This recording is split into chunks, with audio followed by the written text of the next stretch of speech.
सतनाम वाहिगुरु साहिब जी। तेरे कवन कवन गुण कह कह गावा, तू साहिब गुणी निधाना। तुमरी महिमा बरन ना सको, तू ठाकुर ऊच भगवाना।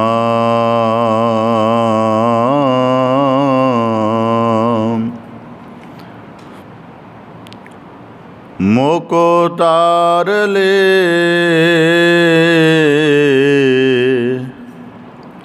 रामा तार ले,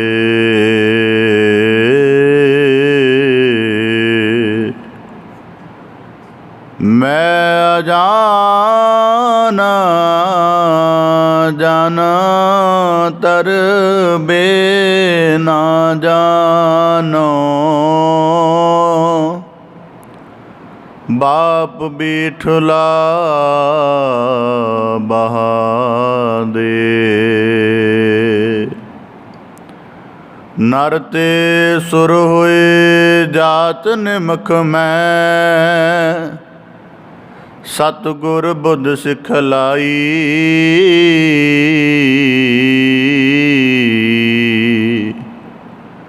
नर ते उपज सुरग को जीत्यो, सो अवखद मैं पाई। जहाँ जहाँ तू नारद टेके,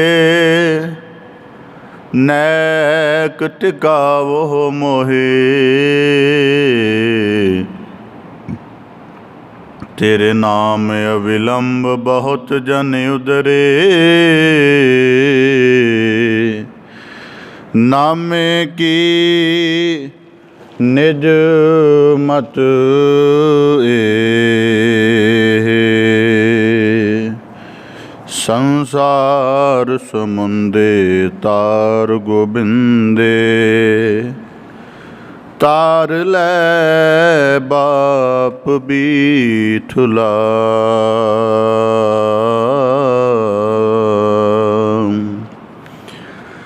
बेसुमार अथाह गणत तोलै,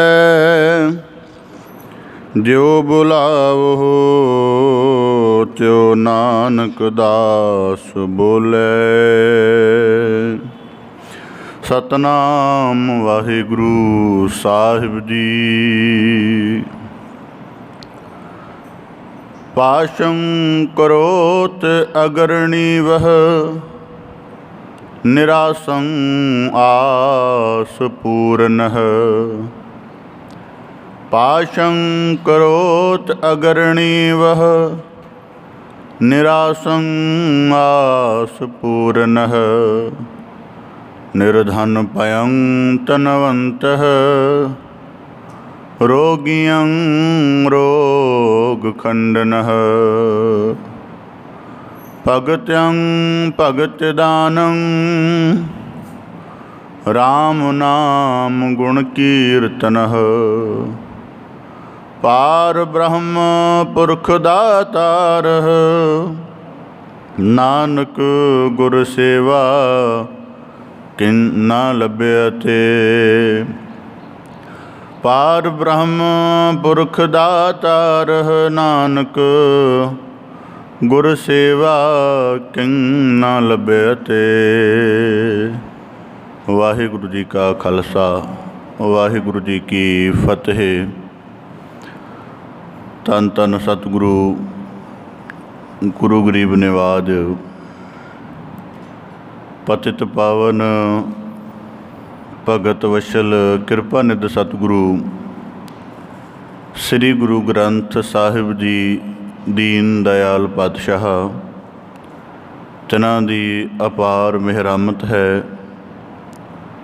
दया बख्शिश है। ਜੋ ਸਤਿਗੁਰੂ ਸਾਹਿਬ ਜੀ ਨੇ ਮਿਹਰਾਮਤ ਕਰਕੇ ਸਾਨੂੰ ਸਭ ਨੂੰ ਆਪਣੀ ਪਾਵਨ ਪਵਿੱਤਰ ਮੁਬਾਰਕ ਹਜ਼ੂਰੀ ਦੇ ਵਿੱਚ ਜੁੜ ਬੈਠ ਕੇ ਸਤਸੰਗਤ ਦੀ ਅਭਿਆਸ ਦੁਆਰਾ ਆਪਣੇ ਸੁਰਤ ਮਤ ਮਨ ਬੁੱਧ ਦੀ ਨਿਰਮਲ ਘਾੜਤ ਕੱਢਣ ਦਾ ਅਵਸਰ ਬਖਸ਼ਿਸ਼ ਕੀਤਾ ਹੈ। ਸਤਿਗੁਰੂ ਸਾਹਿਬ ਜੀ ਦੀ ਜੋ ਇਹ ਅਪਾਰ ਦਇਆ ਹੈ ਕਿ ਸਤਸੰਗਤ ਵਿੱਚ ਜੁੜ ਕੇ ਮਨੁੱਖ ਆਪਣੇ ਜੀਵਨ ਨੂੰ ਗੁਰ ਸ਼ਬਦ ਦੇ ਦਰਪਣ ਦੇ ਸਾਹਮਣੇ ਦੇਖ ਕੇ ਪਹਿਲਾਂ ਉਹਨੂੰ ਪੂਰਬਲੀ ਅਵਸਥਾ ਦਾ ਅਗਿਆਨ ਹੁੰਦਾ ਹੈ, ਫਿਰ ਜਦੋਂ ਉਹਦਾ ਪੂਰਬਲੇ ਸਰੂਪ ਦਾ ਪ੍ਰਭਾਵ ਉਹਨੂੰ ਪਤਾ ਲੱਗਦਾ ਹੈ, ਫਿਰ ਉਹ ਗੁਰੂ ਚਰਨਾਂ ਵਿੱਚ ਅਰਦਾਸ ਕਰਕੇ ਫਿਰ ਗੁਰੂ ਸ਼ਬਦ ਦੇ ਨੇਮ ਅਨੁਸਾਰ ਆਪਣੇ ਜੀਵਨ ਨੂੰ ਵਿਅੰਤਣ ਦਾ ਘੜਨ ਦਾ ਅਤੇ ਕਿਰਿਆਸ਼ੀਲ ਹੋਣ ਦਾ ਜਿਹੜਾ ਬਲ ਹੈ, ਉਪਦੇਸ਼ ਹੈ, ਉਹ ਧਾਰਨ ਕਰਦਾ ਹੈ। ਸੋ ਇਸ ਪ੍ਰਕਾਰ ਅਸੀਂ ਬੜੇ ਸੁਭਾਗਸ਼ਾਲੀ ਹਾਂ ਜੋ ਸਤਿਗੁਰੂ ਕੀ ਗੋਦ ਦੇ ਵਿੱਚ ਬੈਠ ਕੇ ਸਤਿਗੁਰੂ ਕੀ ਬਾਣੀ ਦੇ ਸਦਕਾ ਆਪਣੇ ਜੀਵਨ ਨੂੰ ਸਫਲ ਕਰਨ ਦਾ ਯਤਨ ਕਰ ਰਹੇ ਹਾਂ। ਸਤਿਗੁਰੂ ਸਾਹਿਬ ਦੀ ਬਾਣੀ ਵਿੱਚ ਭਗਤ ਰਸਨਾ ਦੁਆਰਾ ਬਖਸ਼ਿਸ਼ ਕਰਦੇ ਹਨ। ਸੰਸਾਰ ਸਮੁੰਦੇ ਤਾਰ ਗੋਬਿੰਦੇ ਤਾਰ ਲੈ ਬਾਪ ਬੀਠਲਾ। ਜਿਹੜਾ ਮਨੁੱਖ ਸੁਰਤ ਦੇ ਤਲ 'ਤੇ ਜਾਗਦਾ ਹੈ, ਜਿਸ ਦੀ ਸੁਰਤ ਦਾ ਗੁਰੂ ਸ਼ਬਦ ਦੇ ਨਾਲ ਉਚੇਰਾ ਪ੍ਰਕਾਸ਼ ਹੋ ਜਾਂਦਾ ਹੈ, ਫਿਰ ਉਸ ਨੂੰ ਆਪਣੇ ਜੀਵਨ ਦੇ ਅੰਦਰੂਨ ਦੇ ਵਿੱਚ ਇਹ ਗੱਲ ਪੂਰੀ ਤਰ੍ਹਾਂ ਅਹਿਸਾਸ ਹੋ ਜਾਂਦਾ ਹੈ ਕਿ ਸੰਸਾਰ ਤਾਂ ਅਥਾਹ ਲਹਿਰਾਂ ਨਾਲ ਭਰਿਆ ਹੋਇਆ ਹੈ ਔਰ ਮੇਰਾ ਆਪਣਾ ਯਤਨ ਜਿਹੜਾ ਬੁੱਧੀ ਕਰਕੇ ਕਰ ਲਵਾਂ, ਸਮਝ ਕਰਕੇ ਕਰ ਲਵਾਂ, ਸਿਆਣਪ ਕਰਕੇ ਕਰਨ ਦਾ ਯਤਨ ਕਰਾਂ, ਇਹ ਮੇਰੇ ਸਾਰੇ ਯਤਨ ਇਸ ਸੰਸਾਰ ਦੀਆਂ ਲਹਿਰਾਂ ਦੇ ਸਾਹਮਣੇ ਵਿਅਰਥ ਜਾਂ ਅਧੂਰੇ ਸਾਬਤ ਹੋ ਜਾਣਗੇ। ਤਾਂ ਫਿਰ ਉਸ ਜਗਿਆਸੂ ਦੇ ਪਾਸ ਇੱਕ ਰੱਬੀ ਤਾਣ ਦੀ, ਇੱਕ ਰੱਬੀ ਓਟ ਦਾ ਇੱਕ ਆਸਰਾ ਅਰਦਾਸ ਰੂਪ ਦੇ ਵਿੱਚ ਬਚਦਾ ਹੈ। ਤਾਂ ਹੀ ਭਗਤ ਸਾਹਿਬਾਨਾਂ ਨੇ ਕਿਹਾ ਕਿ ਮੁੱਖ ਉਤਾਰ ਲੈ ਰਾਮਾ ਤਾਰ ਲੈ, ਮੈਂ ਅਜਾਨ ਜਨ ਤਰਬੇ ਨਾ ਜਾਨੋ ਬਾਪ ਬੀਠਲਾ ਬਾਹਾਂ ਦੇ। ਸੋ ਸਤਸੰਗਤ ਉਹ ਮੁਕੱਦਸ ਸਥਾਨ ਹੈ ਜਿੱਥੋਂ ਮਨੁੱਖ ਭਵਜਲ ਦੁੱਤਰ ਸੰਸਾਰ ਸਮੁੰਦਰ ਨੂੰ ਤਰਨ ਦਾ ਹੁਨਰ ਸਿੱਖਦਾ ਹੈ ਅਤੇ ਫਿਰ ਇਸ ਸੰਸਾਰ ਸਮੁੰਦਰ ਨੂੰ ਪਾਰ ਕਰਕੇ ਜੀਵਨ ਦਾ ਵਿਜয়ੀ ਬਣਦਾ। ਸਤਿਗੁਰੂ ਕਿਰਪਾ ਕਰਨ ਐਸੇ ਮਨੋਭਾਵ ਗੁਰਮਤਿ ਭਾਵ ਸਾਡੇ ਸਾਰਿਆਂ ਦੇ ਜੀਵਨ ਦੇ ਅੰਦਰ ਦ੍ਰਿੜ ਰਹਿਣ ਜੀ। ਲੜੀਵਾਰ ਗੁਰ ਸ਼ਬਦ ਵਿਚਾਰ ਪਾਵਨ ਬਾਣੀ ਦੀ ਵਿਆਖਿਆ ਨਾਲ ਜੁੜਨ ਦਾ ਯਤਨ ਕਰੀਏ ਜੀ। ਸ਼ਬਦ ਵਿਚਾਰ ਪ੍ਰਾਰੰਭ ਕਰਨ ਤੋਂ ਪਹਿਲਾਂ ਬੜੇ ਅਦਬ ਸਹਿਤ ਉਚਾਰਨ ਕਰੋ ਜੀ। ਸਤਨਾਮ ਸ੍ਰੀ ਵਾਹਿਗੁਰੂ ਸਾਹਿਬ ਜੀ। ਪਾਸ਼ੰ ਕਰੋਤ ਅਗਰਣੀ ਵਹ ਨਿਰਾਸੰ ਆਸ ਪੂਰਨਹ। ਧੰਨ ਸਤਿਗੁਰੂ ਗੁਰੂ ਅਰਜਨ ਦੇਵ ਸਾਹਿਬ ਜੀ, ਤਿਨਾਂ ਦੀ ਪਾਵਨ ਮੁਬਾਰਕ ਰਸਨਾ ਤੋਂ ਉਚਰਤ ਬਾਣੀ ਸ਼ਲੋਕ ਸੰਸਕ੍ਰਿਤੀ ਦੇ ਲੜੀਵਾਰ ਸ਼ਲੋਕਾਂ ਦੀ ਆਪ ਦੀ ਵਿਆਖਿਆ ਸ਼ਰਵਣ ਕਰਨ ਦਾ ਯਤਨ ਕਰ ਰਹੇ ਹੋ। ਲੜੀਵਾਰ ਵਿਚਾਰ ਦੇ ਅੰਤਰਗਤ ਸਤਿਗੁਰੂ ਗੁਰੂ ਅਰਜਨ ਦੇਵ ਸਾਹਿਬ ਜੀ ਨੇ ਕੱਲ੍ਹ ਵਾਲੇ ਸ਼ਲੋਕ ਦੇ ਵਿੱਚ ਬਖਸ਼ਿਸ਼ ਕੀਤੀ ਸੀ, ਅੰਧਕਾਰ ਸਿਮਰਤ ਪ੍ਰਕਾਸ਼ੰ ਗੁਣ ਰਮੰਤ ਅਗ ਖੰਡਨਹ। ਭਾਵ ਕਿ ਜੋ ਸਤਸੰਗਤ ਵਿੱਚ ਜੁੜ ਕੇ ਨਿਤਾ ਪ੍ਰਤੀ ਅਭਿਆਸ ਕਰਦੇ ਹਨ, ਫਿਰ ਉਹਨਾਂ ਦਾ ਜੀਵਨ ਹੌਲੀ ਹੌਲੀ ਗਿਆਨ ਦੇ ਨਾਲ ਭਰ ਜਾਂਦਾ ਹੈ ਔਰ ਤੱਤ ਗਿਆਨ ਦੇ ਅਧਿਕਾਰੀ ਹੋ ਕੇ ਰੱਬੀ ਗੁਣਾਂ ਵਾਲੇ ਹੋ ਜਾਂਦੇ ਹਨ।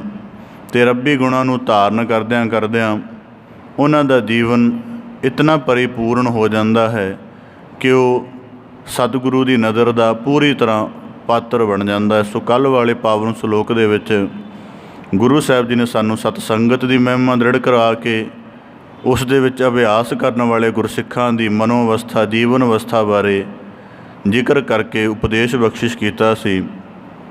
ਅੱਜ ਦੇ ਪਾਵਨ ਸ਼ਲੋਕ ਵਿੱਚ ਗੁਰੂ ਸਾਹਿਬ ਜੀ ਬਖਸ਼ਿਸ਼ ਕਰਦੇ ਹਨ, ਪਾਸ਼ੰ ਕਰੋਤ ਅਗਰਣੀ ਵਹ ਨਿਰਾਸੰ ਆਸ ਪੂਰਨਹ।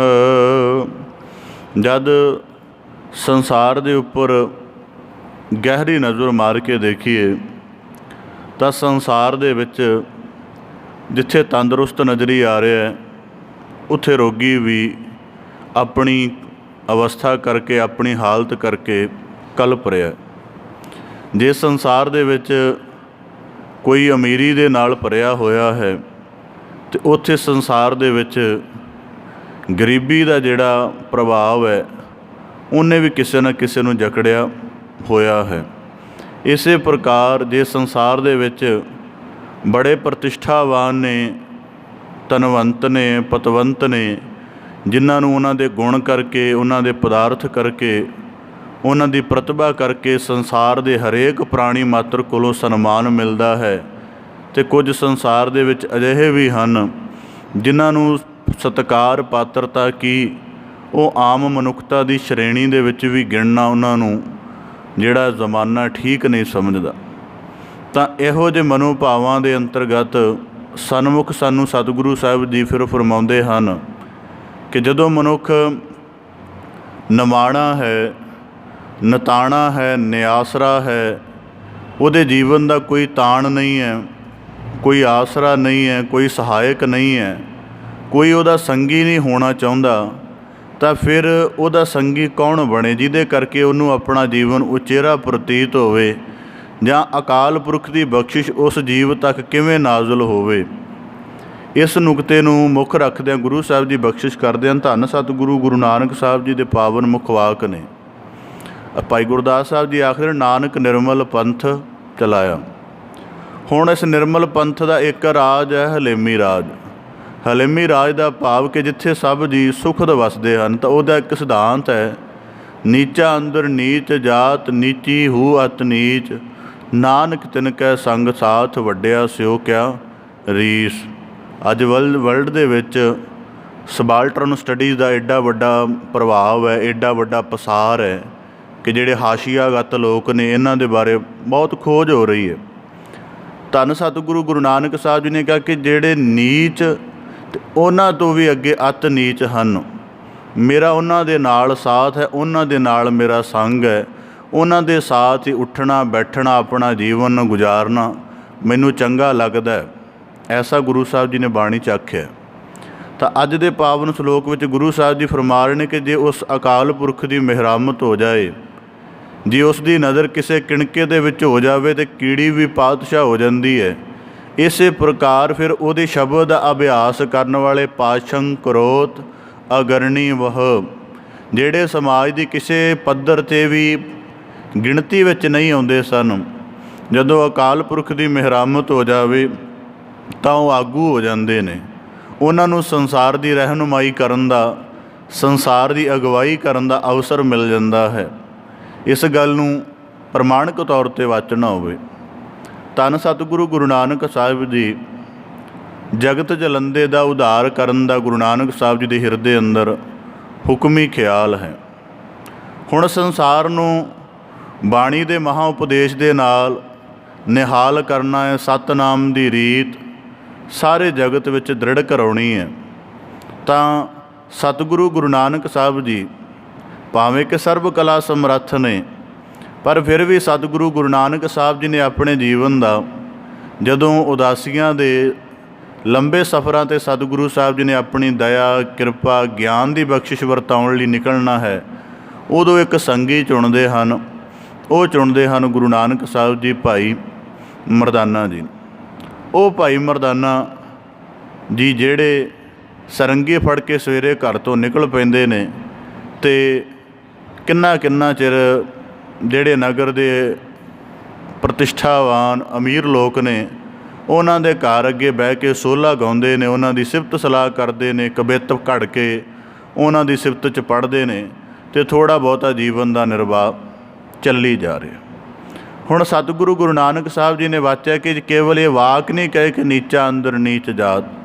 ਹੁਣ ਸਤਿਗੁਰੂ ਗੁਰੂ ਨਾਨਕ ਸਾਹਿਬ ਜੀ ਨੇ ਵਾਚਿਆ ਕਿ ਸਾਜ ਇਸ ਦੇ ਕੋਲ ਹੈ, ਰਾਗ ਦੀ ਪ੍ਰਤਿਭਾ ਇਹਦੇ ਕੋਲ ਹੈ, ਪਰ ਇਹਦੀ ਰਾਗ ਦੀ ਪ੍ਰਤਿਭਾ ਕੇਵਲ ਬਹੁਤ ਛੋਟੀਆਂ ਲੋੜਾਂ ਤੱਕ ਮਹਿਦੂਦ ਹੋ ਕੇ ਰਹੀ ਹੈ ਔਰ ਇਹਦੇ ਜੀਵਨ ਦੀ ਗਿਣਤੀ ਕਿਸੇ ਵੱਡੇ ਆਦਰਸ਼ ਵਿੱਚ ਨਹੀਂ ਗਿਣੀ ਜਾਂਦੀ। ਸਤਿਗੁਰੂ ਨੇ ਨਦਰ ਕੀਤੀ ਭਾਈ ਮਰਦਾਨੇ ਦਾ ਜਿਹੜਾ ਸਾਜ਼ ਹੈ ਰਬਾਬ, ਉਹ ਗੁਰੂ ਨਾਨਕ ਨੇ ਅਕਾਲ ਪੁਰਖ ਦੀ ਉਸਤਤ ਦੇ ਲਈ ਪ੍ਰਮੁੱਖ ਪਹਿਲੇ ਸਾਜ਼ ਦੇ ਰੂਪ ਵਿੱਚ ਚੁਣਿਆ ਅਤੇ ਭਾਈ ਮਰਦਾਨਾ ਜੀ ਨੂੰ ਆਗਿਆ ਕੀਤੀ ਕਿ ਆਜੀਵਨ ਪਰ ਸਾਡੇ ਨਾਲ ਰਹਿ ਕੇ ਤੂੰ ਖੁਦਾਏ ਦੀ ਬਾਣੀ ਦੀ ਬਰਕਤ ਸੰਸਾਰ ਨੂੰ ਰਾਗ ਦੁਆਰਾ ਵੰਡਣੀ ਹੈ। ਹੋਰ ਵੀ ਤਲਵੰਡੀ ਨਗਰ ਦੇ ਵਸਨੀਕ ਹੋਣਗੇ, ਅਨੇਕਾਂ ਲੋਕ ਹੋਣਗੇ, ਜਾਂ ਡੂਮ ਜਾਤ ਦੇ ਵੀ ਅਨੇਕਾਂ ਲੋਕ ਹੋਣਗੇ, ਪਰ ਜੋ ਸਤਿਗੁਰੂ ਦੀ ਨਦਰ ਦਾ ਪਾਤਰ ਬਣ ਗਿਆ ਉਹ ਆਜੀਵਨ ਪਰ, ਜਿਵੇਂ ਕਈ ਵਾਰੀ ਪਰਛਾਵਾਂ ਤਾਂ ਮਨੁੱਖ ਦਾ ਛੁੱਟ ਜਾਂਦਾ ਹੈ, ਨਾਲ ਨਹੀਂ ਰਹਿੰਦਾ, ਪਰ ਸਤਿਗੁਰੂ ਅਤੇ ਸਤਿਗੁਰੂ ਗੁਰੂ ਨਾਨਕ ਸਾਹਿਬ ਅਤੇ ਭਾਈ ਮਰਦਾਨਾ ਜੀ ਦਾ ਐਸਾ ਸੰਬੰਧ ਬਣਿਆ ਕਿ ਜੀਵਨ ਪਰ ਅੱਜ ਗੁਰੂ ਨਾਨਕ ਸਾਹਿਬ ਜੀ ਦਾ ਪਾਵਨ ਨਾਮ ਲੈਣਾ ਹੋਵੇ ਤਾਂ ਕੋਈ ਦੁਨੀਆ ਦਾ ਐਸਾ ਮਨੁੱਖ ਮਾਤਰ ਨਹੀਂ ਹੈ ਜਿਹਨੂੰ ਸੁਤੇ ਸਿੱਧ ਭਾਈ ਮਰਦਾਨਾ ਜੀ ਦਾ ਨਾਮ ਨਾ ਯਾਦ ਆਉਂਦਾ ਹੋਵੇ। ਇਸੇ ਪ੍ਰਕਾਰ ਸਤਿਗੁਰੂ ਸਾਹਿਬ ਜੀ ਕਹਿੰਦੇ ਪਾਸ਼ੰ ਕਰੋਤ ਅਗਰਣੀ ਵਹ, ਜੇ ਉਸ ਨਿਰੰਕਾਰ ਦੀ ਦਇਆ ਹੋ ਜਾਏ, ਜੇ ਉਹਦੀ ਨਦਰ ਦਾ ਪਾਤਰ ਬਣਨ ਦਾ ਮਨੁੱਖ ਯਤਨ ਕਰ ਦੇਵੇ ਤੇ ਗੁਰਬਾਣੀ 'ਚ ਵਾਕ ਹੈ, ਜਿਸ ਨੀਚ ਕੋ ਕੋਈ ਨਾ ਜਾਣੈ ਨਾਮ ਜਪਤ ਉਹ ਚੌ ਕੁੰਟ ਮਾਨੈ। ਹੁਣ ਪੁੱਛੇਗਾ ਮਨੁੱਖ ਕਿ ਰੋਜ਼ਾਨਾ ਸਤ ਸੰਗਤ 'ਚ ਆਉਣ ਨਾਲ ਮਨੁੱਖ ਕੀ ਅੱਗੇ ਹੋ ਜਾਂਦਾ? ਕੋਈ ਐਸਾ ਪੁੱਛੇਗਾ, ਪ੍ਰਸ਼ਨ ਪੈਦਾ ਹੁੰਦਾ ਹੈ ਕਿ ਰੋਜ਼ਾਨਾ ਸਤ ਸੰਗਤ ਵਿੱਚ ਬਹਿਣ ਦੇ ਨਾਲ ਜਿਹਦੀ ਕੋਈ ਗਿਣਤੀ ਨਹੀਂ ਹੁੰਦੀ, ਕੀ ਉਹ ਗਿਣਤੀ ਵਿੱਚ ਆ ਜਾਂਦਾ? ਇਸ ਦਾ ਤਾਰਕਿਕ ਨੁਕਤਾ ਇਵੇਂ ਹੈ, ਆਮ ਕਰਕੇ ਜਿਹੜਾ 14ਵੀਂ 15ਵੀਂ ਸਦੀ ਦਾ ਸਮਾਜ ਸੀ ਉਸ ਦੇ ਵਿੱਚ ਜਿਹੜੇ ਸ਼ੂਦਰ ਵਰਣ ਦੇ ਲੋਕ ਸਨ ਉਹਨਾਂ ਨੂੰ ਧਰਮ ਉਪਦੇਸ਼ ਪੜ੍ਹਨ ਦਾ, ਧਰਮ ਅਸਥਾਨਾਂ 'ਤੇ ਜਿਹੜੀ ਮਜਲਿਸ ਜੁੜਦੀ ਸੀ ਸਤ ਸੰਗਤ, ਉਹਦੇ ਵਿੱਚ ਜੁੜ ਬੈਠਣ ਦਾ ਅਧਿਕਾਰ ਨਹੀਂ ਸੀ। ਤਾਂ ਹੁਣ ਇਹਦਾ ਵਿਕਾਸ ਕਿਵੇਂ ਹੁੰਦਾ? ਜਦੋਂ ਕੋਈ ਮਨੁੱਖ ਸਤ ਸੰਗਤ ਵਿੱਚ ਆ ਕੇ ਬੈਠਦਾ ਹੈ, ਗੁਰੂ ਕੀ ਸ਼ਬਦ ਵਿਚਾਰ, ਗੁਰੂ ਕੀ ਬਾਣੀ ਦਾ ਕੀਰਤਨ ਸ਼ਰਵਣ ਕਰਦਾ ਹੈ ਅਤੇ ਉਹਦੀ ਮਤ ਬੁੱਧ ਦਾ ਪ੍ਰਕਾਸ਼ ਹੋਣਾ ਸ਼ੁਰੂ ਹੁੰਦਾ ਹੈ। ਜਿਵੇਂ ਜਿਵੇਂ ਉਹਦੇ ਜੀਵਨ ਦਾ ਪ੍ਰਕਾਸ਼ ਹੋਣਾ ਸ਼ੁਰੂ ਹੋ ਜਾਂਦਾ ਹੈ, ਉਵੇਂ ਉਵੇਂ ਉਹਦੇ ਜੀਵਨ ਅੰਦਰ ਗੁਣ ਸਮਾਉਣੇ ਸ਼ੁਰੂ ਹੋ ਜਾਂਦੇ ਨੇ ਅਤੇ ਉਹੀ ਗੁਣਾਂ ਕਰਕੇ ਫਿਰ ਉਹਨੂੰ ਮਾਣ ਅਦਬ ਮਿਲਦਾ ਹੈ। ਪਿਛਲੇ ਸਮੇਂ ਦੇ ਵਿੱਚ ਆਪ ਜੀ ਨੇ ਐਸਾ ਜ਼ਿਕਰ ਦੇਖਿਆ ਹੈ। ਹਰਿਮੰਦਰ ਸਾਹਿਬ ਦੇ ਰਾਗੀ ਸਨ, ਜੇ ਉਹਨਾਂ ਦਾ ਬਚਪਨ ਦੇਖੋ ਤਾਂ ਬਹੁਤ ਤੰਗੀਆਂ ਤੁਰਸ਼ੀਆਂ ਵਾਲਾ ਸੀ, ਪਰ ਸਤ ਸੰਗਤ ਵਿੱਚ ਜੁੜ ਕੇ ਕੇਵਲ ਗੁਰੂ ਕਾ ਇੱਕ ਗੁਣ, ਕੀਰਤਨ ਦਾ ਗੁਣ ਉਹਨਾਂ ਦੀ ਝੋਲੀ ਦੇ ਵਿੱਚ ਪਿਆ ਔਰ ਜੀਵਨ ਭਰ ਦੀ ਏਡੀ ਵੱਡੀ ਮਹਿਮਾ ਬਣ ਗਈ। ਇਸ ਕਰਕੇ ਗੁਰੂ ਸਾਹਿਬ ਜੀ ਕਹਿੰਦੇ ਪਾਸ਼ੰ ਕਰੋਤ ਅਗਰਣੀ ਵਹ। ਕਾਂਚੀ ਦੇ ਵਿੱਚ ਰਹਿੰਦੇ ਨੇ ਭਗਤ ਕਬੀਰ ਜੀ। ਜੇ ਕੋਈ ਬਾਹਰੋਂ ਕਬੀਰ ਜੀ ਦਾ ਸ਼ਰਧਾਲੂ ਆ ਕੇ ਪੁੱਛਦਾ ਹੈ ਨਾ ਕਿ ਭਗਤ ਕਬੀਰ ਸਾਹਿਬ ਜੀ ਨੂੰ ਮਿਲਣਾ ਹੈ, ਤਾਂ ਜਾਤ ਅਭਿਮਾਨੀ ਲੋਕ ਉਹਨਾਂ ਨੂੰ ਸ਼ੂਦਰ ਕਹਿ ਕੇ, ਜੁਲਾਹਾ ਕਹਿ ਕੇ ਤਿਰਸਕਾਰ ਕਰਦੇ ਨੇ। ਤਾਂ ਇਸੇ ਪ੍ਰਕਾਰ ਅਤੇ ਆਖਰ ਇੱਥੋਂ ਤੱਕ ਜਾਤ ਅਭਿਮਾਨੀਆਂ ਦੀ ਈਰਖਾ ਵੱਧ ਗਈ ਕਿ ਭਗਤ ਕਬੀਰ ਸਾਹਿਬ ਜੀ ਨੂੰ ਕਾਸ਼ੀ ਨਗਰ ਤੋਂ ਕੱਢ ਦਿੱਤਾ, ਪੂਰੇ ਯਤਨ ਕਰਨ ਲੱਗ ਪਏ। ਤਾਂ ਭਗਤ ਕਬੀਰ ਜੀ ਜਾਣ ਗਏ, ਨਗਰ ਨੂੰ ਛੱਡ ਕੇ ਮਗਹਰ ਚਲੇ ਗਏ, ਕਾਂਚੀ ਨਗਰ ਨੂੰ ਛੱਡ ਕੇ। ਤਾਂ ਦੇਖਿਆ ਕਿ ਜਿਹੜੇ ਲੋਕ ਪਹਿਲਾਂ ਕਾਂਸ਼ੀ ਵਿੱਚ ਜਾਂਦੇ ਸਨ ਉਹੀ ਲੋਕ ਹੁਣ ਮਗਰ ਵਿੱਚ ਜਾਣ ਲੱਗ ਪਏ ਹਨ। ਜਦੋਂ ਉਹਨਾਂ ਦੇ ਜੀਵਨ ਦੀ ਐਸੀ ਉਪਮਾ ਦੇਖੀ ਤਾਂ ਜਾਤ ਅਭਿਮਾਨੀ ਲੋਕ ਆਪਣੇ ਮਨ ਦੇ ਵਿੱਚ ਬੜੇ ਪਰੇਸ਼ਾਨ ਹੋਏ। ਤਾਂ ਕਰਕੇ ਭਗਤ ਕਬੀਰ ਸਾਹਿਬ ਜੀ ਨੇ ਸ਼ਲੋਕਾਂ ਦੇ ਆਰੰਭ 'ਤੇ ਕਿਹਾ, ਕਬੀਰ ਮੇਰੀ ਜਾਤ ਕਉ ਸਭ ਕੋ ਹਸਨੇ ਹਾਰ, ਬਲਹਾਰੀ ਇਹ ਜਾਤ ਕਉ ਜੇ ਜਪਿਓ ਸਿਰਜਨ ਹਾਰ। ਇਸੇ ਪ੍ਰਕਾਰ ਭਗਤ ਨਾਮਦੇਵ ਜੀ ਫਰਮਾਉਂਦੇ ਹਨ ਆਪਣੇ ਬਾਣੀ ਦੇ ਵਿੱਚ ਕਿ ਸਾਨੂੰ ਛੀਪਿਆਂ ਨੂੰ, ਜਿਨ੍ਹਾਂ ਨੂੰ ਕਿਸੇ ਗਿਣਤੀ ਵਿੱਚ ਕੋਈ ਨਹੀਂ ਸੀ ਗਿਣਦਾ, ਤਾਂ ਗੁਰੂ ਅਰਜਨ ਸਾਹਿਬ ਜੀ ਨੇ ਆਸਾ ਰਾਗ ਸ਼ਬਦ ਉਚਾਰਿਆ ਹੈ, ਗੋਬਿੰਦ ਗੋਬਿੰਦ ਗੋਬਿੰਦ ਸੰਗ ਨਾਮ ਦਿਓ ਮਨ ਲੀਣਾ, ਆੜ ਦਾਮ ਕੋ ਸ਼ੀਪਰੋ ਹੋਇਓ ਲਾ ਖੀਣਾ। ਅਨੇਕਾਂ ਸ਼ਿੰਬਿਆਂ ਦੀ ਕੁਲ ਦੇ ਵਿੱਚੋਂ ਕੰਮ ਕਰਨ ਵਾਲੇ ਹਨ, ਪਰ ਇੱਕ ਸ਼ਿੰਬੇ ਕੁਲ ਦੇ ਵਿੱਚੋਂ ਇੱਕ ਮਹਾਂਪੁਰਖ ਨੇ ਰੱਬੀ ਜਾਤ ਦੇ ਨਾਲ ਆਪਣਾ ਜਾਤਾ ਜੋੜਿਆ ਅਤੇ ਉਸ ਦੇ ਜੀਵਨ ਦਾ ਐਡਾ ਵੱਡਾ ਪ੍ਰਕਾਸ਼ ਹੋਇਆ, ਪਰਮੇਸ਼ਰ ਦੀ ਐਡੀ ਵੱਡੀ ਮਿਹਰਮਤ ਹੋਈ। ਜਿਹੜੇ ਜਾਤ ਅਭਿਮਾਨੀ ਲੋਕ ਸਮਝਦੇ ਸਨ ਕਿ ਧਾਰਮਿਕ ਪੂਜਾ ਦਾ ਹੱਕ ਸਾਨੂੰ ਹੀ ਹੈ, ਫਿਰ ਅਕਾਲ ਪੁਰਖ ਨੇ ਉਸ ਦੇ ਉੱਪਰ ਦਇਆ ਤਰਸ ਕਰਕੇ ਗੁਰਬਾਣੀ 'ਚ ਪਾਵਨ ਜ਼ਿਕਰ ਹੈ, ਫੇਰ ਦੀਆ ਦੇਹੁਰਾ ਨਾਮੇ ਕਉ ਪੰਡੀਅਨ ਕਉ ਪਿਛਵਾਰ ਲਾ। ਇਸੇ ਪ੍ਰਕਾਰ ਭਗਤ ਰਵਿਦਾਸ ਜੀ, ਜਿਨ੍ਹਾਂ ਨੂੰ ਅਤ ਨੀਚ ਦਾ ਸ਼੍ਰੇਣੀ ਦਾ ਦਰਜਾ ਦਿੱਤਾ ਹੋਇਆ ਹੈ, ਅਤੇ ਇਸੇ ਪ੍ਰਕਾਰ ਸਾਰਾ ਮੈਲ ਢੋਣ, ਮਰੇ ਪਸ਼ੂ ਆਦਿਕ ਢੋਣ ਦਾ ਕੰਮ ਕਰਦੇ ਨੇ, ਤਾਂ ਭਗਤ ਰਵਿਦਾਸ ਜੀ ਨੇ ਵੀ ਆਪਣੇ ਜੀਵਨ ਦੇ ਬਿਆਨ ਗੁਰਬਾਣੀ ਵਿੱਚ ਦਰਜ ਕੀਤੇ ਹਨ। ਅਬ ਵਿਪਰ ਪ੍ਰੰਧਾਨ ਤਿਹ ਕਰੇ ਡੰਡੌਤ, ਤੇਰਾ ਨਾਮ ਸਰਣਾਏ ਰਵਿਦਾਸ ਦਾਸਾ। ਭਾਵ ਕਿ ਜਿਨ੍ਹਾਂ ਦੇ ਜੀਵਨ ਨੂੰ ਕਿਸੇ ਗਿਣਤੀ ਵਿੱਚ ਨਹੀਂ ਸੀ ਗਿਣਿਆ ਜਾਂਦਾ, ਜਦੋਂ ਤੇਰੀ ਯਾਦ ਵਿੱਚ ਜੁੜੇ, ਉਹਨਾਂ ਦੇ ਜੀਵਨ ਦੀ ਮਹਿਮਾ ਖੁਦ ਬ ਖੁਦ ਉੱਚੀ ਹੋ ਗਈ। ਤਾਂ ਗੁਰੂ ਸਾਹਿਬ ਜੀ ਕਹਿੰਦੇ ਪਾਸ਼ੰ ਕਰੋਤ ਅਗਰਣੀ ਵਹ। ਹੁਣ ਇਸੇ ਪ੍ਰਕਾਰ ਦੇ ਅੱਜ ਦਾ ਸਮਾਂ ਦੇਖੀਏ। ਅੱਜ ਦੇ ਸਮੇਂ ਵਿੱਚ ਮਨੁੱਖ ਦੀ ਫਿਤਰਤ ਐਸੀ ਬਣ ਗਈ ਹੈ ਕਿ ਕੋਈ ਗੁਣ ਪ੍ਰਤਿਭਾ ਵਾਲਾ ਬੰਦਾ ਨਜ਼ਰ ਆ ਜਾਏ ਤਾਂ ਮਨੁੱਖ ਬਹੁਤ ਯਤਨ ਕਰਦਾ ਹੈ ਕਿ ਕਿਸੇ ਮੁਕਾਮ ਤੱਕ ਨਾ ਪਹੁੰਚ ਜਾਏ। ਉਹਦੇ ਰਸਤੇ ਦੇ ਵਿੱਚ ਅੜਚਨਾ ਪਾਉਣ ਦੀਆਂ ਹੋਰ ਬੜੇ ਯਤਨ ਕੀਤੇ ਜਾਂਦੇ ਨੇ, ਔਰ ਇਹ ਮਨੁੱਖ ਦੀ ਨਿੱਜੀ ਹਉਮੈ ਕਰਕੇ ਹੀ ਹੁੰਦਾ ਹੈ, ਅਤੇ ਔਰ ਖਾਸ ਕਰਕੇ ਇਹ ਸ਼੍ਰੇਣੀ ਵਰਗ ਦੀ ਵੀ ਇੱਕ ਹਉਮੈ ਹੁੰਦੀ ਹੈ। ਤਾਂ ਗੁਰੂ ਸਾਹਿਬ ਜੀ ਕਹਿੰਦੇ ਪਾਸ਼ੰ ਕਰੋਤ ਅਗਰਣੀ ਵਹ। ਜਿਹਨੂੰ ਉਸ ਅਕਾਲ ਪੁਰਖ ਨੇ ਆਪਣੀ ਕਿਰਪਾ ਬਖਸ਼ਿਸ਼ ਦੇ ਨਾਲ ਉਭਾਰਨਾ ਹੈ, ਉਹ ਉੱਭਰ ਕੇ ਹੀ ਰਹੇਗਾ, ਭਾਵੇਂ ਸੰਸਾਰ ਕਿਤਨੇ ਵੀ ਯਤਨ ਕਰੇ। ਤਾਂ ਗੁਰੂ ਸਾਹਿਬ ਜੀ ਕਹਿੰਦੇ ਪਾਸ਼ੰ ਕਰੋਤ ਅਗਰਣੀ ਵਹ। ਇਤਨੇ ਪ੍ਰਮਾਣ ਸਪਸ਼ਟ ਕਰਨ ਦਾ, ਰੱਖਣ ਦਾ ਭਾਵ ਇਹ ਹੈ ਕਿ ਇਹ ਸਾਰੇ ਭਾਵ ਗੁਰੂ ਸਾਹਿਬ ਜੀ ਨੇ ਸਾਨੂੰ ਤਾਂ ਦ੍ਰਿੜ ਕਰਵਾਏ ਨੇ ਤਾਂ ਕਿ ਸਾਡੇ ਹਿਰਦੇ ਵਿੱਚ ਉਹਦੇ ਪ੍ਰਤੀ ਵਿਸ਼ਵਾਸ ਪਰਪੱਕ ਹੋਵੇ। ਇਸ ਕਰਕੇ ਕਿਉਂਕਿ ਜਿਸ ਤਰ੍ਹਾਂ ਦੇ ਸਮਾਜ ਦੇ ਵਿੱਚ ਅਸੀਂ ਜੀ ਰਹੇ ਹਾਂ, ਇੱਥੇ ਮਨੁੱਖ ਦੀ ਫਿਤਰਤ ਇੰਨੀ ਬਣ ਗਈ ਹੈ ਕਿ ਨਿੱਜ ਤੱਕ ਮਨੁੱਖ ਮਹਿਦੂਦ ਰਹਿ ਗਿਆ ਹੈ। ਕਿਸੇ ਦੂਜੇ ਦੇ ਜੀਵਨ ਨੂੰ ਉਭਾਰਨਾ, ਇੱਥੋਂ ਤੱਕ ਹੋਰ ਪੰਥਾਂ ਦਾ ਤਾਂ ਚਲੋ ਕੀ, ਸਿੱਖ ਮਤ ਦੇ ਵਿੱਚ ਵੀ ਐਸੇ ਅਵਗੁਣ ਘਰ ਕਰ ਗਏ ਨੇ ਕਿ ਖੁਦ ਦੇ ਹੀ ਸਮਾਜ ਦੇ ਵਿੱਚ ਕੋਈ ਪ੍ਰਤਿਭਾ ਪੈਦਾ ਹੋ ਰਹੀ ਹੋਵੇ, ਉਸ ਨੂੰ ਸੀਮਤ ਕਰਨ ਦਾ, ਉਸ ਨੂੰ ਰੋਕਣ ਦਾ ਯਤਨ ਕੀਤਾ ਜਾਂਦਾ। ਤਾਂ ਗੁਰੂ ਸਾਹਿਬ ਜੀ ਕਹਿੰਦੇ ਪਾਸ਼ੰ ਕਰੋਤ ਅਗਰਣੀ ਵਹ। ਜਿਹੜੇ ਕਿਸੇ ਗਿਣਤੀ ਵਿੱਚ ਨਹੀਂ ਆਉਂਦੇ, ਜਦ ਅਕਾਲ ਪੁਰਖ ਦੀ ਨਜ਼ਰ ਹੋ ਜਾਵੇ ਤਾਂ ਉਹ ਮੋਹਰਲਿਆਂ ਦੇ ਵਿੱਚ ਗਿਣੇ ਜਾਂਦੇ ਹਨ। ਨਿਰਾਸੰ ਆਸ ਪੂਰਨਹ। ਤੇ ਨਿਰਾਸੰ ਭਾਵ ਜਿਨ੍ਹਾਂ ਨੂੰ ਸੰਸਾਰ ਦੇ ਵਿੱਚ ਕੋਈ ਆਸਰਾ ਨਾ ਮਿਲਦਾ ਹੋਵੇ, ਸੰਸਾਰ ਦੇ ਵਿੱਚ ਨਿਤਾਣੇ ਹੋਣ ਕਰਕੇ ਨਿਰਾਸ਼ ਹੋ ਗਏ ਹੋਣ, ਤਾਂ ਗੁਰੂ ਸਾਹਿਬ ਜੀ ਕਹਿੰਦੇ ਆਸ ਪੂਰਨ ਹੈ। ਉਹਨਾਂ ਦੀ ਆਸ ਵੀ ਪੂਰਨ ਹੁੰਦੀ ਹੈ। ਇਸੇ ਪ੍ਰਕਾਰ ਭਗਤ ਗੁਰਬਾਣੀ ਦੇ ਵਿੱਚ ਭਗਤ ਬਿਦਰ ਜੀ ਦਾ ਜ਼ਿਕਰ ਮਿਲਦਾ ਹੈ। ਬਿਦਰ ਜੀ ਕ੍ਰਿਸ਼ਨ ਜੀ ਦੇ ਅਨੰਨ ਭਗਤ ਸਨ, ਅਤੇ ਜਦੋਂ ਨਗਰੀ ਦੇ ਵਿੱਚ ਇੱਕ ਵਾਰੀ ਸ਼੍ਰੀ ਕ੍ਰਿਸ਼ਨ ਆਏ ਤਾਂ ਦੁਰਯੋਧਨ ਨੇ ਉਹਨਾਂ ਨੂੰ ਆਪਣੇ ਖਾਣੇ ਦੇ ਉੱਪਰ ਬੁਲਾਇਆ ਹੋਇਆ ਸੀ, ਪਰ ਸ਼੍ਰੀ ਕ੍ਰਿਸ਼ਨ ਉਸ ਦੇ ਖਾਣੇ ਦਾ ਤਿਆਗ ਕਰਕੇ ਛੱਡ ਕੇ ਖਿਆਲ ਤਾਂ ਬਿਦਰ ਦੇ ਘਰ ਜਾ ਵੜੇ। ਉੱਥੇ ਜਾ ਕੇ ਸ਼੍ਰੀ ਕ੍ਰਿਸ਼ਨ ਜੀ ਨੇ ਭਗਤ ਬਿਦਰ ਦੇ ਘਰੋਂ ਅਲੂਣਾ ਸਾਗ ਆਦਿ ਖਾ ਕੇ ਉਸ ਦੇ ਉੱਪਰ ਕਿਰਪਾ ਬਖਸ਼ਿਸ਼ ਕੀਤੀ।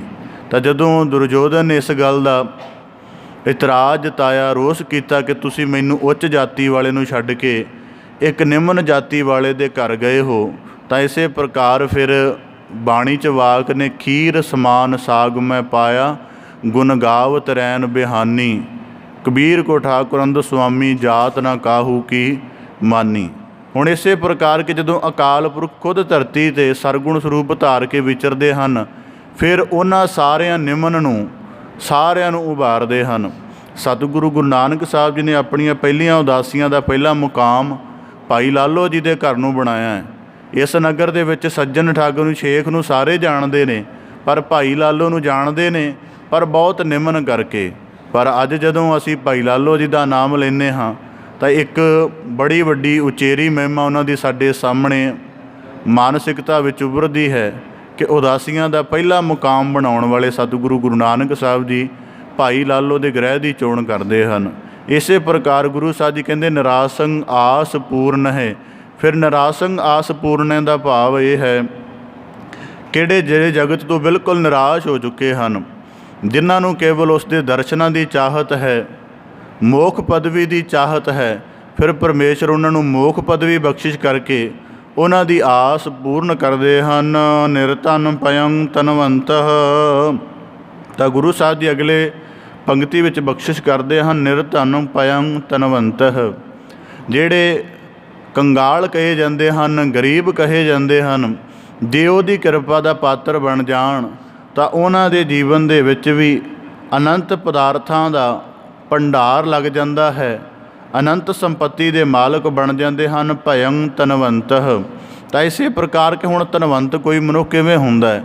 ਉਹ ਗੁਣ ਕਰਕੇ ਹੁੰਦਾ ਹੈ ਕਿ ਜਦੋਂ ਮਾਲਕ ਆਪਣੇ ਗੁਣਾਂ ਦੀ ਅਥਾਹ ਬਖਸ਼ਿਸ਼ ਉਹਨਾਂ ਉੱਪਰ ਕਰ ਦਿੰਦਾ ਹੈ ਅਤੇ ਉਹ ਗੁਣਾਂ ਦੀ ਸਾਧਨਾ ਕਰਨੀ ਸ਼ੁਰੂ ਕਰ ਦਿੰਦੇ ਹਨ, ਤਾਂ ਉਹਨਾਂ ਦੇ ਜੀਵਨ ਨੂੰ ਵਡਿਆਈ ਮਿਲਣੀ ਸ਼ੁਰੂ ਹੋ ਜਾਂਦੀ ਹੈ।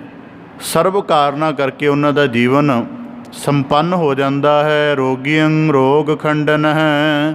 ਅਤੇ ਜੇ ਕੋਈ ਰੋਗੀ ਹੋ ਕੇ ਸਤਿਗੁਰੂ ਦੇ ਸ਼ਬਦ ਦੀ ਆਰਾਧਨਾ ਕਰੇ, ਸਤਿਗੁਰੂ ਦੀ ਸੇਵਾ ਦੇ ਵਿੱਚ ਕਿਰਿਆਸ਼ੀਲ ਹੋਵੇ, ਤਾਂ ਗੁਰੂ ਸਾਹਿਬ ਜੀ ਕਹਿੰਦੇ ਰੋਗ ਖੰਡਨ, ਉਹਦੇ ਰੋਗਾਂ ਦਾ ਵੀ ਖੰਡਨ ਕੀਤਾ ਜਾਂਦਾ ਹੈ।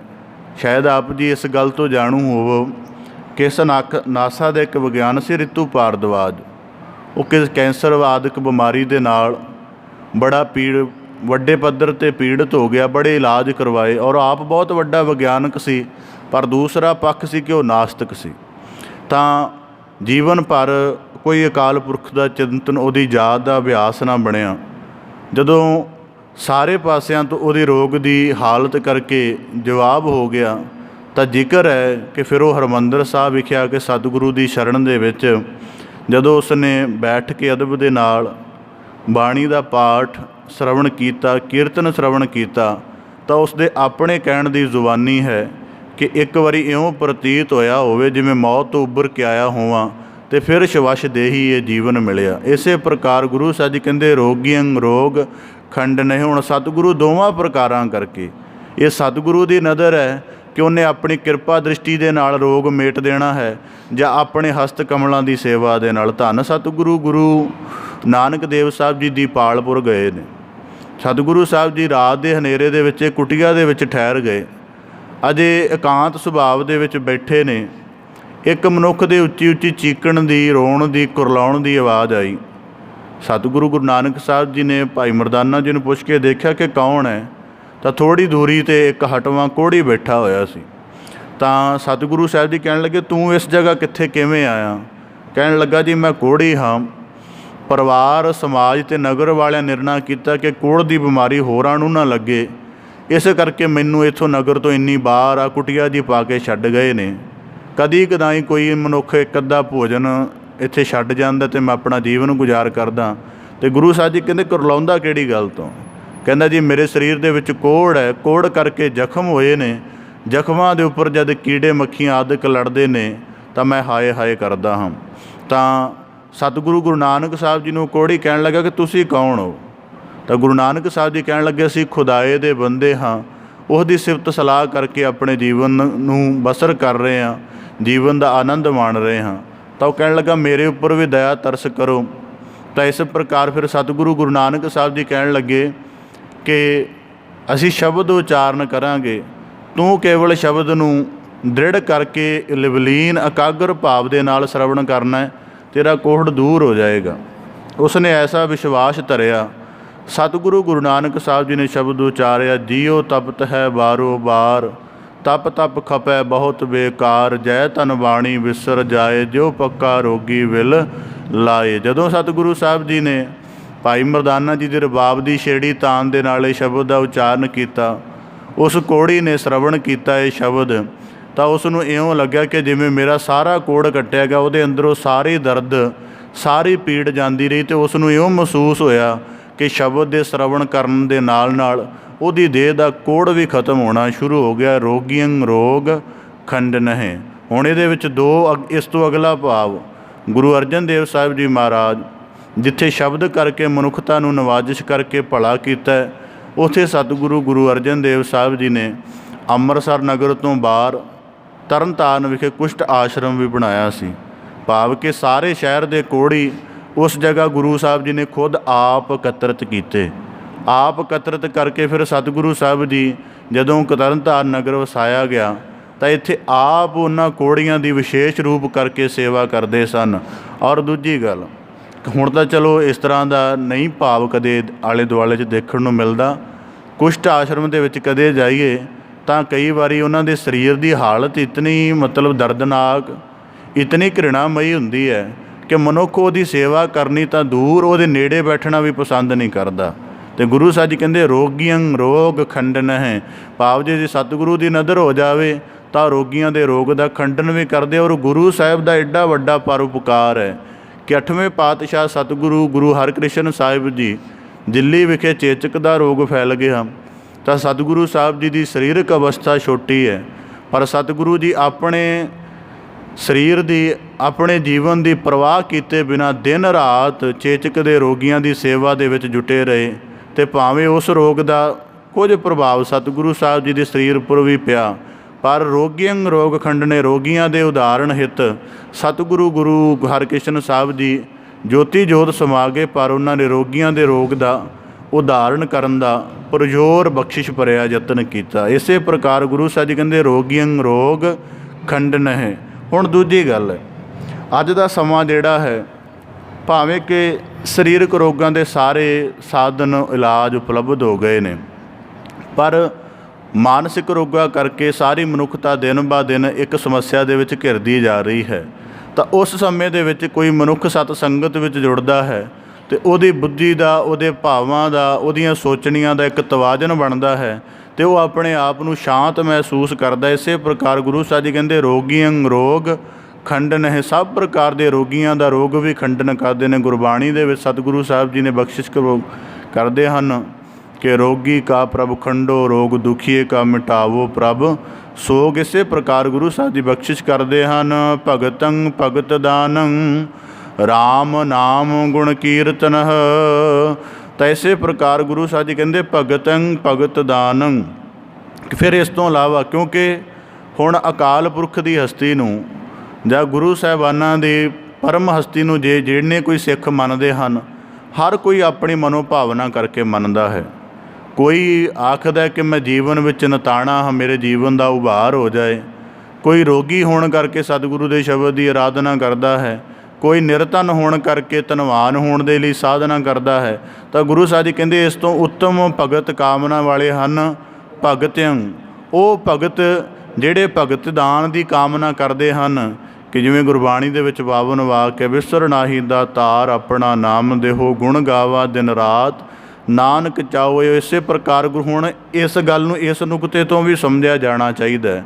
ਗੁਰੂ ਸਾਹਿਬ ਜੀ ਨੇ ਤੀਜੀ ਪੰਕਤੀ ਦੇ ਵਿੱਚ ਇਹ ਗੱਲ ਆਖੀ ਹੈ, ਮਤਲਬ ਕਿ ਪਹਿਲੇ ਤਲ 'ਤੇ ਮਨੁੱਖ ਬੰਦਾ ਚਾਹੁੰਦਾ ਹੈ ਕਿ ਮੇਰੀ ਥੋੜ੍ਹੀ ਬਹੁਤੀ ਇੱਜ਼ਤ ਹੋਵੇ, ਲੋਕ ਮੈਨੂੰ ਜਾਣਨ। ਦੂਜੇ ਪੱਧਰ 'ਤੇ ਮਨੁੱਖ ਦੇ ਅੰਦਰ ਜਾਗਦਾ ਹੈ ਕਿ ਮੇਰੀਆਂ ਸਾਰੀਆਂ ਆਸਾਂ ਪੂਰੀਆਂ ਹੋ ਜਾਣ। ਫਿਰ ਉਹਨੂੰ ਲੱਗਦਾ ਅਮੀਰ ਹੋ ਜਾਵਾਂ, ਫਿਰ ਲੱਗਦਾ ਚੰਗੀ ਤਰ੍ਹਾਂ ਤੰਦਰੁਸਤ ਹੋ ਜਾਵਾਂ। ਫਿਰ ਮਨੁੱਖ ਇਹਨਾਂ ਸਾਰੀਆਂ ਅਵਸਥਾਵਾਂ 'ਚੋਂ ਲੰਘ ਕੇ ਸਮਝਦਾ ਨਹੀਂ, ਇਹ ਤਾਂ ਸਾਰੀਆਂ ਜੀਵਨ ਦੀਆਂ ਹਰ ਪਲ ਬਦਲਣ ਵਾਲੀਆਂ ਅਵਸਥਾ ਨੇ। ਅਸਲ ਵਿੱਚ ਭਗਤੀ ਦਾ ਦਾਨ ਸਭ ਤੋਂ ਉੱਤਮ ਚੀਜ਼ ਹੈ। ਜੇ ਮੈਨੂੰ ਭਗਤੀ ਦਾ ਦਾਨ ਪ੍ਰਾਪਤ ਹੋ ਜਾਵੇ, ਫਿਰ ਭਾਵੇਂ ਗਰੀਬ ਵੀ ਰਹਿਣਾ ਪਵੇ, ਫਿਰ ਭਾਵੇਂ ਸਰੀਰ 'ਚ ਰੋਗ ਵੀ ਹੋਣ, ਫਿਰ ਭਾਵੇਂ ਸਮਾਜ ਦੇ ਵਿੱਚ ਕੋਈ ਸਨਮਾਨ ਇੱਜ਼ਤ ਨਾ ਵੀ ਕਰੇ, ਤਾਂ ਵੀ ਕੋਈ ਗੱਲ ਨਹੀਂ। ਇਸ ਕਰਕੇ ਗੁਰੂ ਸਾਹਿਬ ਜੀ ਕਹਿੰਦੇ ਭਗਤਿਆਂ ਭਗਤ ਦਾਨੰ ਰਾਮ ਨਾਮ ਗੁਣ ਕੀਰਤਨ। ਇਸ ਕਰਕੇ ਜਿਹੜੇ ਭਗਤ ਹਨ, ਕਿਉਂਕਿ ਗੁਰ ਪਰਮੇਸ਼ਰ ਨੂੰ ਸੇਵਣ ਵਾਲੇ ਆਪੋ ਆਪਣੀ ਅਵਸਥਾ ਦੇ ਮਨੋਭਾਵ ਹੁੰਦੇ ਨੇ। ਜਿਵੇਂ ਸਤ ਸੰਗਤ ਦੇ ਵਿੱਚ ਆਉਣ ਵਾਲਾ ਹਰੇਕ ਬੰਦਾ ਪ੍ਰੇਮੀ ਨਹੀਂ ਹੁੰਦਾ, ਬਹੁਤੇ ਕਾਰੋਬਾਰੀ ਵੀ ਹੁੰਦੇ ਨੇ, ਬਹੁਤੇ ਗੁਰੂ ਘਰ ਨੂੰ ਬਾਜ਼ਾਰ ਸਮਝ ਕੇ ਵੀ ਆ ਰਹੇ ਹੁੰਦੇ ਨੇ। ਬਾਜ਼ਾਰ ਸਮਝਣ ਦਾ ਭਾਵ ਕੀ ਹੈ ਕਿ ਇਤਨੀ ਭੇਟਾ ਰੱਖੀ, ਇਤਨਾ ਸਮਾਂ ਦਿੱਤਾ, ਉਹਦੇ ਇਵਜ਼ 'ਚ ਐਡੀ ਵੱਡੀ ਕਾਮਨਾ ਰੱਖ ਲਈ। ਕਈ ਵਾਰੀ ਗੁਰਬਾਣੀ 'ਚ ਅਸੀਂ ਵਾਕ ਪੜ੍ਹਦੇ ਹਾਂ ਤਾਂ ਉਹ ਪਰੇਸ਼ਾਨੀ ਪੈਦਾ ਕਰਦੇ ਨੇ। ਗੁਰਬਾਣੀ 'ਚ ਵਾਕ ਆਉਂਦਾ ਹੈ, ਵਿਣ ਬੋਲਿਆ ਸਭ ਕੁਛ ਜਾਣਦਾ, ਕਿਸ ਆਗਿਆ ਕੀਚੈ ਅਰਦਾਸ। ਇਸ ਵਾਕ ਦਾ ਮੈਂ ਆਪਣੇ ਅਨੁਭਵ ਅਨੁਸਾਰ ਧਾਰਨੀ ਹਾਂ। ਤਾਂ ਦੇਖਣ 'ਚ ਆਉਂਦਾ ਕਿ ਜੀਵਨ ਦੀਆਂ ਜਿਤਨੀਆਂ ਲੋੜਾਂ ਨੇ, ਜਦੋਂ ਹੀ ਚਿਤਵਦੇ ਹਾਂ ਉਦੋਂ ਹੀ ਪੂਰੀਆਂ ਹੋ ਜਾਂਦੀਆਂ। ਫਿਰ ਜ਼ੁਬਾਨ 'ਤੇ ਵਾਰ-ਵਾਰ ਜ਼ਿਕਰ ਲਿਆਉਣ ਦਾ ਕੀ ਅਰਥ ਹੈ? ਇਸ ਪ੍ਰਕਾਰ ਤਾਂ ਕਿ ਸਾਨੂੰ ਅਰਦਾਸ ਦੀ ਮੂਲ ਭਾਵਨਾ ਦਾ ਗਿਆਨ ਹੋ ਜਾਵੇ। ਤਾਂ ਗੁਰੂ ਸਾਹਿਬ ਜੀ ਕਹਿੰਦੇ ਭਗਤਿਆਂ ਭਗਤ ਦਾਨੰ। ਹੁਣ ਦੇਖਣ 'ਚ ਆਉਂਦਾ ਜਦ ਕਦੇ ਆਪ ਜੀ ਕਿਤੇ ਕੋਈ ਸਮਾਗਮ ਹੁੰਦਾ, ਲੋਕ ਅਰਦਾਸ ਕਰਾਉਂਦੇ ਨੇ, ਦੇਖੀਦਾ ਸੰਸਾਰਕ ਕਾਮਨਾਵਾਂ ਹੁੰਦੀਆਂ ਨੇ। ਕੋਈ ਇੱਕ ਅੱਧੀ ਅਰਦਾਸ ਆਉਂਦੀ ਹੈ ਜਿਹਦੇ ਵਿੱਚ ਉਹਨਾਂ ਗੁਰਸਿੱਖੀ ਦਾਨ ਦੀ ਮੰਗ ਕੀਤੀ ਹੁੰਦੀ ਹੈ। ਅਤੇ ਭਗਤ ਸਾਹਿਬਾਨਾਂ ਨੇ ਕੀ ਕਿਹਾ ਹੈ ਕਿ ਤੇਰੀ ਭਗਤ ਨਾ ਛੋਡੋ ਪਾਵੈ ਲੋਗ ਹਸੈ। ਕਦੀ ਅਸੀਂ ਅਧਿਆਤਮਿਕ ਜੀਵਨ ਦੀ ਮੰਗ ਨਹੀਂ ਕਰਦੇ, ਕਿਉਂਕਿ ਸੰਸਾਰਕ ਮੰਗਾਂ ਸਾਡੇ ਉੱਪਰ ਇੰਨੀਆਂ ਭਾਰੂ ਨੇ। ਸਾਨੂੰ ਲੱਗਦਾ ਜੇ ਸੰਸਾਰਕ ਮੰਗਾਂ ਦੀ ਪੂਰਤੀ ਨਾ ਹੋਵੇ ਤਾਂ ਭਗਤੀ ਕਰਨ ਦਾ ਵੀ ਕੋਈ ਅਰਥ ਨਹੀਂ ਹੈ। ਤਾਂ ਗੁਰੂ ਸਾਹਿਬ ਜੀ ਕਹਿੰਦੇ ਭਗਤਿਆਂ ਭਗਤ ਦਾਨੰ ਰਾਮ ਨਾਮ ਗੁਣ ਕੀਰਤਨ। ਇੱਕ ਪ੍ਰੇਰਣਾਤਮਕ ਗਾਥਾ ਹੈ ਕਿ ਕਹਿਣ ਲੱਗੇ ਕਿਸੇ ਮੁਰਸ਼ਦ ਨੂੰ ਕੋਈ ਪੂਰਨ ਮਹਾਂਪੁਰਖ ਕਿਸੇ ਜੰਗਲ ਦੇ ਵਿੱਚ ਜਾ ਰਹੇ ਸਨ ਤਾਂ ਨਾਲ ਉਹਨਾਂ ਦੇ ਮੁਰੀਦ ਸਨ। ਤਾਂ ਉਹ ਗੱਲ ਕਰ ਰਹੇ ਸਨ ਕਿ ਭਗਤ ਭਗਤੀ ਤੋਂ ਇਲਾਵਾ ਕਿਸੇ ਗੱਲ ਦੀ ਕਾਮਨਾ ਨਹੀਂ ਕਰਦਾ, ਭਾਵੇਂ ਸੰਸਾਰ ਦੀ ਧਨ ਦੌਲਤ ਉਹਦੇ ਸਾਹਮਣੇ ਰੱਖ ਦਿਓ। ਉਹਨਾਂ ਦੇ ਮੁਰੀਦ ਸ਼ੰਕਾ ਕਰਨ ਲੱਗ ਪਏ, ਕਹਿੰਦੇ ਐਸੀ ਗੱਲ ਨਹੀਂ ਹੈ, ਭਗਤ ਦੇ ਅੱਗੇ ਜੇ ਕਿਉਂਕਿ ਉਹਦੇ ਕੋਲ ਆਉਂਦਾ ਕੁਝ ਨਹੀਂ, ਜੇ ਆਵੇ ਤਾਂ ਉਹ ਛੱਡ ਦੇਗਾ ਉਹਦਾ। ਤਾਂ ਉਹਨਾਂ ਨੇ ਉਹਨਾਂ ਮਹਾਂਪੁਰਖਾਂ ਨੇ ਕਿਹਾ ਕਿ ਇਸ ਜੰਗਲ ਦੇ ਵਿੱਚ ਨਾ ਇੱਕ ਰੱਬੀ ਰੰਗ ਵਿੱਚ ਰੱਤੀ ਹੋਈ ਰੂਹ ਰਹਿੰਦੀ ਹੈ, ਤਾਂ ਉਹ ਇਸ ਸਮੇਂ ਸੈਰ ਕਰਨ ਦੇ ਲਈ ਨਿਕਲਦੀ ਹੈ। ਤੁਸੀਂ ਸਾਈਡ 'ਤੇ ਲੁਕ ਜਾਓ, ਤੁਹਾਨੂੰ ਪ੍ਰਮਾਣ ਦਿਖਾ ਦਿਆਂਗੇ ਉਹ ਭਗਤੀ ਦੀ ਕਾਮਨਾ ਨਹੀਂ ਕਰਦਾ। ਜਦੋਂ ਨਿਕਲੇ ਉਹਨਾਂ ਨੇ ਆਪਣੀ ਕਰਾਮਾਤ ਪ੍ਰਭਾਵ ਦੇ ਨਾਲ ਰਸਤੇ ਦੇ ਵਿੱਚ ਪਹਿਲਾਂ ਚਾਂਦੀ ਆਦਿਕ ਦੇ ਮੋਹਰਾਂ ਦਾ ਵੱਡਾ ਸਾਰਾ ਭੰਡਾਰ ਢੇਰ ਬਣਾ ਦਿੱਤਾ। ਰਸਤੇ ਵਿੱਚ ਜਾਂਦੀ ਲੰਘਣਾ ਸੀ, ਜਦੋਂ ਲੰਘਿਆ ਉਹਦੇ ਪੈਰਾਂ ਨੂੰ ਕੁਝ ਖੜਾਕ ਹੋਇਆ। ਭਗਤ ਨੇ ਦੇਖਿਆ ਤਾਂ ਉਸ ਨੇ ਅਣਗੌਲਿਆਂ ਕਰਕੇ ਅਤੇ ਉਹ ਆਪਣੀ ਰਾਮ ਨਾਮ ਦੀ ਧੁਨ ਵਿੱਚ ਅੱਗੇ ਚੱਲਦਾ ਗਿਆ। ਇਸ ਤੋਂ ਅੱਗੇ ਉਸਨੇ ਫਿਰ ਸੋਨੇ ਦੀਆਂ ਦਾ ਬਣਾ ਦਿੱਤਾ, ਉਹਨੂੰ ਵੀ ਇਵੇਂ ਚੱਲ ਲੰਘ ਗਿਆ। ਫਿਰ ਹੀਰਿਆਂ ਦਾ ਬਣਾ ਦਿੱਤਾ, ਉਹ ਬਿਨਾਂ ਹੀ ਉਹਨੂੰ ਗੌਰ ਲਿਆ ਹੀ ਨਹੀਂ ਉਸ ਭਗਤ ਨੇ, ਉਹ ਅੱਗੇ ਚੱਲਦਾ ਗਿਆ। ਫਿਰ ਉਹਨੇ ਆਪਣੇ ਮੁਰੀਦਾਂ ਨੂੰ ਸੱਦ ਕੇ ਕਿਹਾ, ਕਹਿੰਦਾ ਕਿ ਦੇਖੋ ਹੁਣ ਉਸਨੇ 3 ਮੈਂ ਯਤਨ ਪੈਦਾ ਕੀਤੇ, ਸੋਨਾ ਚਾਂਦੀ ਹੀਰਾ, ਅਤੇ ਇਹਨਾਂ ਤਿੰਨਾਂ ਪਦਾਰਥਾਂ ਲਈ ਹਰ ਸੰਸਾਰ ਦਾ ਪ੍ਰਾਣੀ ਭੱਜ ਦੌੜ ਕਰਦਾ ਹੈ, ਪਰ ਇਹ ਤਿੰਨੇ ਇਹਦੇ ਪੈਰਾਂ ਨਾਲ ਟਕਰਾਏ, ਪਰ ਇਹਨੇ ਕਿਸੇ ਗੱਲ ਦੀ ਪਰਵਾਹ ਨਹੀਂ ਕੀਤੀ, ਸਗੋਂ ਇਸ ਯਤਨ ਦੇ ਵਿੱਚ ਰਿਹਾ ਕਿ ਮੇਰਾ ਧਿਆਨ ਨਾ ਜਾਵੇ। ਕੇਵਲ 1 ਸੈਕਿੰਡ ਦੇ ਲਈ ਨਜ਼ਰ ਮਾਰੀ ਅਤੇ ਅੱਗੇ ਚੱਲ ਪਿਆ। ਹੁਣ ਇਹ ਕਿਹੜੇ ਇਨਸਾਨਾਂ ਦੀ ਅਵਸਥਾ ਹੈ? ਗੁਰਬਾਣੀ 'ਚ ਇੱਕ ਵਾਕ ਆਉਂਦਾ ਹੈ, ਕੰਚਨ ਮਾਟੀ ਮਨ ਹੈ, ਕਿ ਜਿਨ੍ਹਾਂ ਨੇ ਭਗਤੀ ਦਾਨ ਨੂੰ ਉੱਤਮ ਜਾਣਿਆ ਹੈ ਉਹ ਸੰਸਾਰ ਦੇ ਫਿਰ ਪਦਾਰਥਾਂ ਨੂੰ ਤੁੱਛ ਜਾਣਦੇ ਹਨ। ਉਹਨਾਂ ਨੂੰ ਪਤਾ ਹੈ ਕਿ ਇਹਦੇ ਬਰਾਬਰ ਪਰਮੇਸ਼ਰ ਦੀ ਕੀਰਤੀ ਦੇ ਬਰਾਬਰ ਜਿਹੜੀ ਸੰਸਾਰ ਦੀ ਹੋਰ ਸਾਰੇ ਪਦਾਰਥਾਂ ਦੀ ਸੰਰਚਨਾ ਹੈ ਇਹ ਅਧੂਰੀ ਹੈ। ਤਾਂ ਗੁਰੂ ਸਾਹਿਬ ਜੀ ਕਹਿੰਦੇ ਫਿਰ ਐਸੇ ਭਗਤ ਦਾਨ, ਉਹਨਾਂ ਦੀ ਸਾਰੀ ਜਿਹੜੀ ਹੈ ਭਗਤੀ ਦਾਨ ਦੀ ਇੱਛਾ ਹੈ ਉਹ ਪੂਰੀ ਕਰਦੇ ਹਨ। ਹੁਣ ਭਗਤੀ ਦਾ ਵੀ ਸਰੂਪ ਆਪਣੇ ਆਪ ਦੇ ਵਿੱਚ ਬੜਾ ਕਮਾਲ ਦਾ ਹੈ। ਹੁਣ ਭਗਤੀ ਦਾ ਸਰੂਪ ਅਸੀਂ ਬਹੁਤੀ ਵਾਰੀ ਅਕੈਰਾ ਸਮਝ ਲੈਂਦੇ ਹਾਂ। ਅਕੈਰਾ ਸਮਝਣ ਦਾ ਮਤਲਬ ਇਹਦੇ ਅਨੇਕਾਂ ਪੱਖ ਨੇ। ਉਦਾਹਰਨ ਦੇ ਤੌਰ 'ਤੇ ਸਭ ਤੋਂ ਪਹਿਲਾਂ ਭਗਤੀ ਦਾ ਜਿਹੜਾ ਆਪਣੇ ਆਪ ਪ੍ਰਤੀ ਪਹਿਲਾ ਕਰਮ ਹੋਣਾ ਚਾਹੀਦਾ ਹੈ ਕਿ ਰਸਨਾ ਮਿਲੀ ਹੈ। ਤਾਂ ਸਤਿਗੁਰੂ ਸਾਹਿਬ ਜੀ ਨੇ ਕਿਹਾ ਕਿ ਰਸਨਾ ਜਪੈ ਨਾ ਨਾਮ ਤਿਲ ਤਿਲ ਕਰ ਕੱਟੀ ਹੈ। ਤੇਰੀ ਜ਼ੁਬਾਨ ਕੇਵਲ ਸੰਸਾਰ ਦੇ ਬੋਲ ਕਹਿਣ ਦੇ ਲਈ ਨਹੀਂ, ਨਿਰੰਕਾਰ ਦੀ ਸਿਫਤ ਸਲਾਹ ਦੇ ਲਈ ਵੀ ਪੈਦਾ ਹੋਈ ਹੈ। ਫਿਰ ਉਸ ਤੋਂ ਬਾਅਦ ਤੇਰੇ ਸਰਵਣ ਰੱਬੀ ਜਸ ਲਈ ਪੈਦਾ ਹੋਏ ਹਨ। ਤੇਰੇ ਜਿਹੜੇ ਚਰਨ ਪੈਰ ਹਨ ਗੁਰੂ ਘਰ ਚੱਲਣ ਲਈ ਬਣੇ ਹਨ। ਇਸ ਪ੍ਰਕਾਰ ਪਹਿਲਾਂ ਭਗਤੀ ਆਪਣੀ ਦੇਹ ਕਰਕੇ ਸਮਝ ਆਉਂਦੀ ਹੈ, ਫਿਰ ਭਗਤੀ ਮਨ ਕਰਕੇ ਸਮਝ ਆਉਂਦੀ ਹੈ। ਮਨ ਕਰਕੇ ਕਿਵੇਂ? ਆਨੰਦ ਸਾਹਿਬ ਦੀ ਬਾਣੀ ਦੀ 2 ਪੌੜੀ ਹੈ, ਇਹ ਮਨ ਮੇਰੇ ਆ ਤੂੰ ਸਦਾ ਰਹੋ ਹਰ ਨਾਲੇ। ਫਿਰ ਜਿਹੜਾ ਇਸ ਗੱਲ ਨੂੰ ਦ੍ਰਿੜ ਕਰਦਾ ਤਾਂ ਗੁਰੂ ਸਾਹਿਬ ਜੀ ਕਹਿੰਦੇ ਰਾਮ ਨਾਮ ਗੁਣ ਕੀਰਤਨ ਹੈ। ਅਤੇ ਇਹਦੇ ਅਨੁਸਾਰ ਹੁਣ ਦੂਜੀ ਗੱਲ, ਜਦੋਂ ਭਗਤ ਦਾਨ ਨੂੰ ਇਕੱਤਰਿਤ ਕਰ ਲੈਂਦਾ ਹੈ, ਸੰਸਾਰ ਯਤਨ ਕਰਦਾ ਕਿ ਭਗਤੀ ਦੇ ਮਾਰਗ ਤੋਂ ਥਿੜਕ ਜਾਵੇ, ਪਰ ਪਰਮੇਸ਼ਰ ਉਸ ਭਗਤ ਦੀ ਲਾਜ ਦਾ ਰੱਖਿਅਕ ਵੀ ਹੁੰਦਾ ਹੈ। ਕਿਸੇ ਪ੍ਰਕਾਰ ਗੁਰੂ ਸਾਹਿਬ ਜੀ ਫਰਮਾਉਂਦੇ ਰਾਮ ਨਾਮ ਗੁਣ ਕੀਰਤਨ ਹੈ।